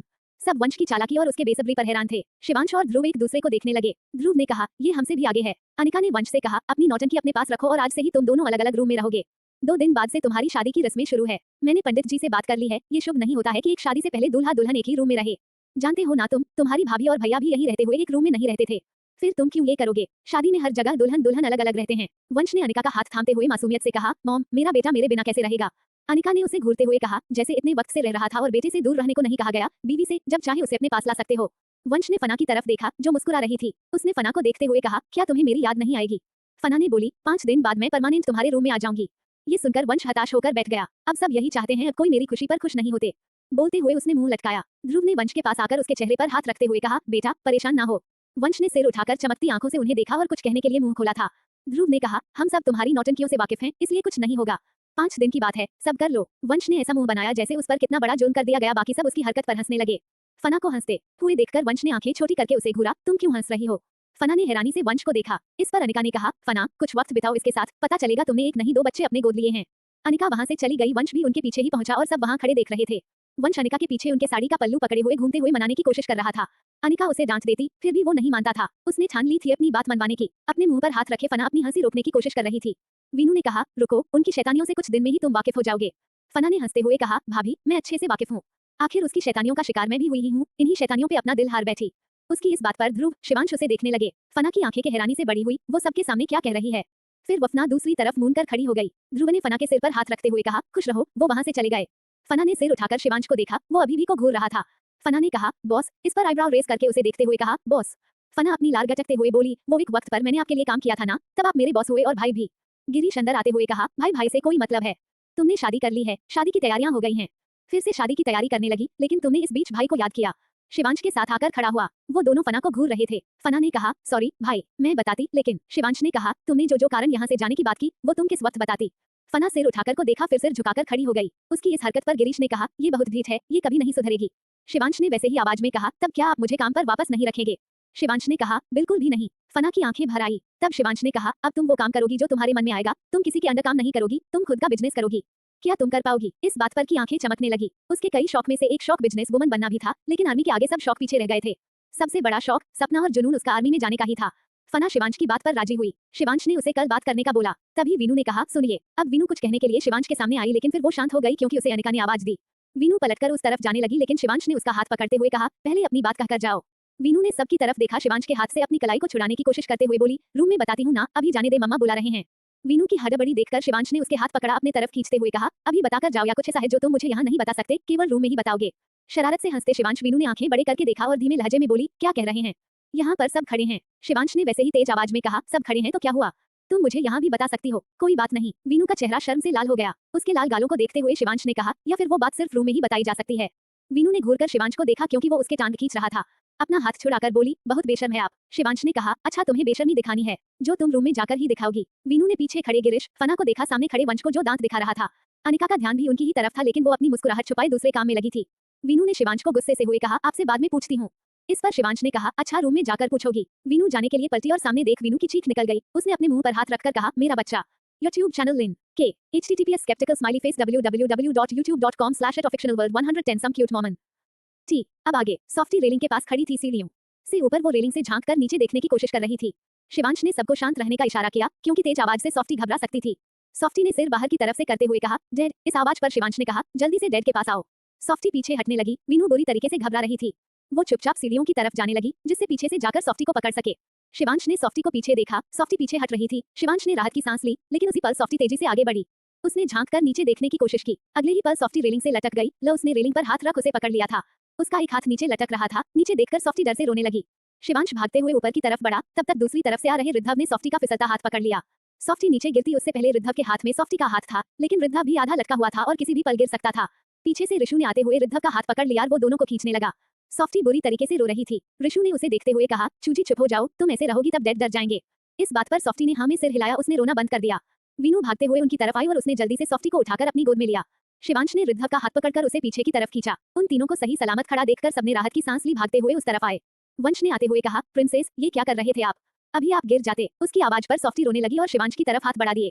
शिवांश ने उसे अपनी गोद में लेते हुए कहा, कुछ नहीं हुआ, मेरी बेटी बहुत ब्रेव है। सॉफ्टी शिवांश के गले से लगे सिसक रही थी। ऋषु ने शिवांश की पैंट खींची। इस पर शिवांश ने कहा, तुम क्या हमेशा मेरी पैंट खींचते रहोगे? किसी दिन गिराकर मानोगे? ऋषु ने हाँ में सिर हिलाया, फिर बोला, बेटी नहीं बेटा, स्ट्रांग ब्रेव है। शिवांश ऋषु को आंखें दिखाते हुए बोला, पहले स्ट्रांग कहना सीख लो, शांत रहो, हमेशा मेरी बेटी को रुलाने का काम करते हो। ऋषु ने मुंह बनाकर शिवांश को देखा भागते हुए नीचे की तरफ जाने लगा। उसे सीढ़ियों पर भागते हुए देखकर वीनू ने कहा, बेबी आराम से जाओ। ऋषु ने पलटकर वीनू को देख कहा, मुझे कुछ नहीं होगा माँ, क्योंकि मैं ब्रेव बॉय हूँ। कहकर वो नीचे की तरफ भाग गया। शिवांश ने उसे आवाज दी, ये लड़का इस वक्त कहाँ जा रहा है? ध्रुव शिवांश से बोले, तुम्हारा बस चले, तुम दोनों बच्चों को घर में कैद करके डाल दो। यही गया होगा बाहर, गार्ड्स है ना, जाकर सॉफ्टी को चुप कराओ। शिवांश सॉफ्टी को लेकर कमरे की तरफ चला गया और वीनू उसके पीछे चली गई। फिर वंश ने कहा, चलो हम भी चलते हैं। ध्रुव बोले, तुम कहाँ जा रहे हो? 2 दिन का वक्त है, सोच रहा हूँ अच्छे से बीवी के साथ वक्त बिता लूं, फिर मेरी माँ मेरे सिर पर तांडव करेगी। ध्रुव ने अपनी हंसी दबाते हुए कहा, अभी तुम्हारी माँ को जाकर बताता हूँ। वंश ने नमे सिर हिलाते हुए बेचारगी से कहा, नहीं डैड, वो कल क्या आज मुझे मेरी बीवी से अलग कर देगी। फना और ध्रुव दोनों ठहाका लगाकर हंसे और वंश उन्हें मुंह बनाकर देखता रहा। फिर फना रुबंश को लिए कमरे में आ गई। वंश उसके पीछे पीछे आया। फना ने जैसे ही सोते हुए रुबंश को बेड पर लिटाया, वंश ने उसकी कमर में हाथ डाल उसे अपनी तरफ खींचा। फना के हाथ वंश के कंधे पर आ गया। फना वंश से टकरा गई। उसने चेहरा उठाकर वंश को देखते हुए कहा, क्या था ये? वंश ने लगातार फना को शिद्दत से निहारते कहा, वो क्या था जो बाहर हो रहा था? वंश की ऐसी सीरियस आवाज पर फना ने घबराते हुए उसे देखा और अपना हलक तर करते हुए बोली, क्या था? बेड से 2 कदम दूर होकर वंश फना को एक हाथ से पकड़े दूसरे हाथ से फना के चेहरे पर आए बालों को उसके कान के पीछे करते हुए बोला, तुम्हारी धड़कन इस कदर तेज क्यों है? क्या ये मेरी गरीबी का असर है? वंश की बात सुनकर फना की पलकें तेज तेज पर फड़फड़ाने लगी। ये एहसास उसने कभी महसूस नहीं किए थे। ये उसके लिए पहली दफा था और बहुत ही खास थे। उसने वंश के सीने पर हाथ रख के उससे 2 कदम दूर होने की कोशिश की, लेकिन वंश ने फना की पीठ पर हाथ रखते हुए उसे खुद से सटा लिया। फिर फना के सीने पर सिर रखते हुए बोला, मैं सुन सकता हूँ, ये मेरी वजह से है ना? फना ने सिर झुकाए हुए ही हाँ में सिर हिलाया, तुम्हारी वजह से ही है।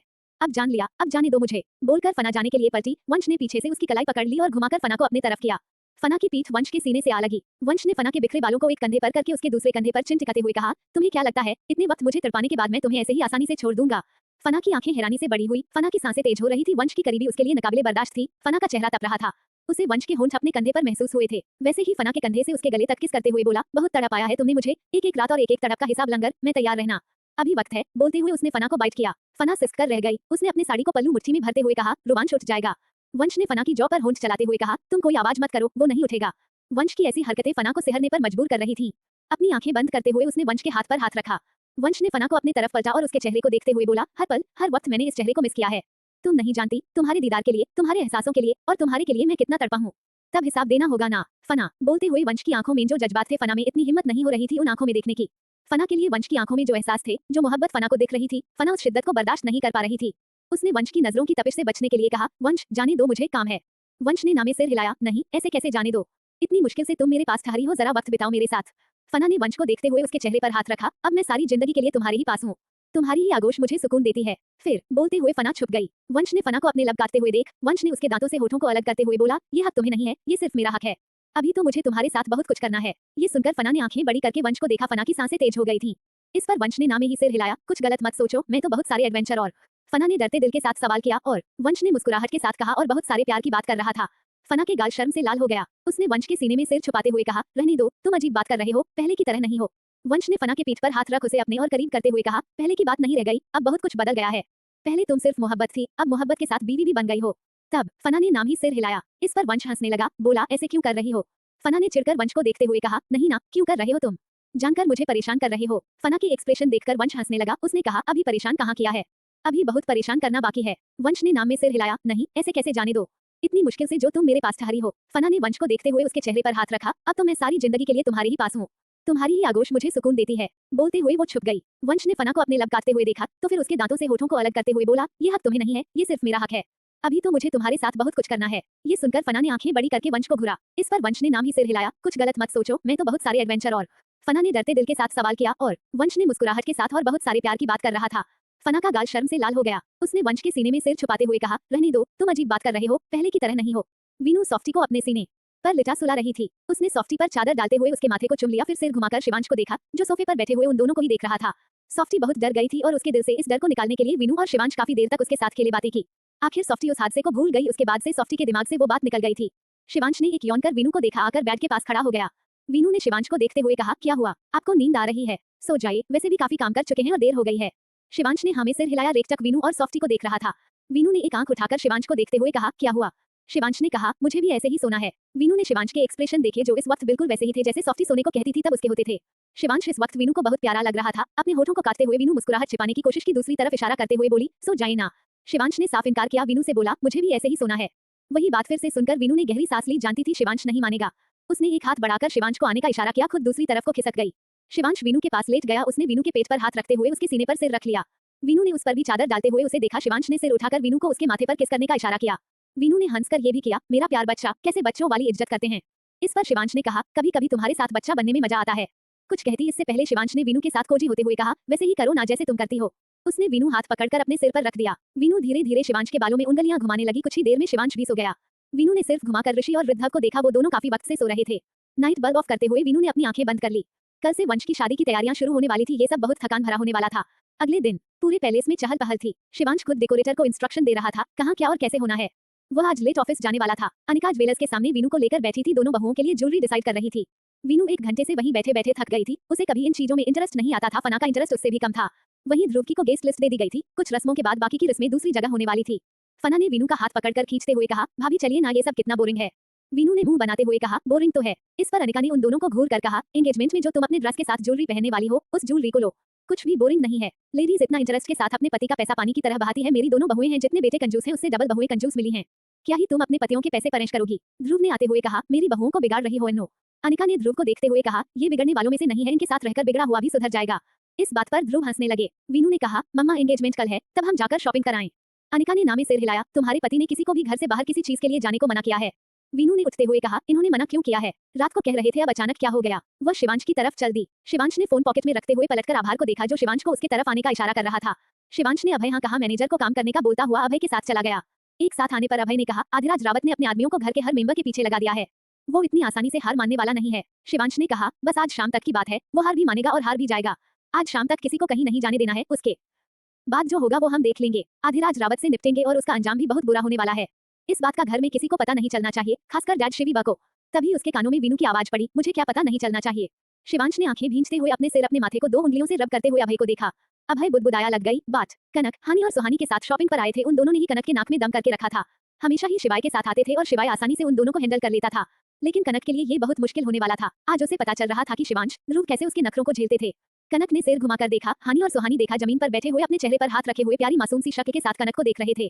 कनक ने कहा, तुम दोनों का रूम टेडी से भरा हुआ है। उसके बाद भी तुम्हें टेडी चाहिए? तुम्हें नहीं मिलेगा, जल्दी से उठो, परेशान करना बंद करो।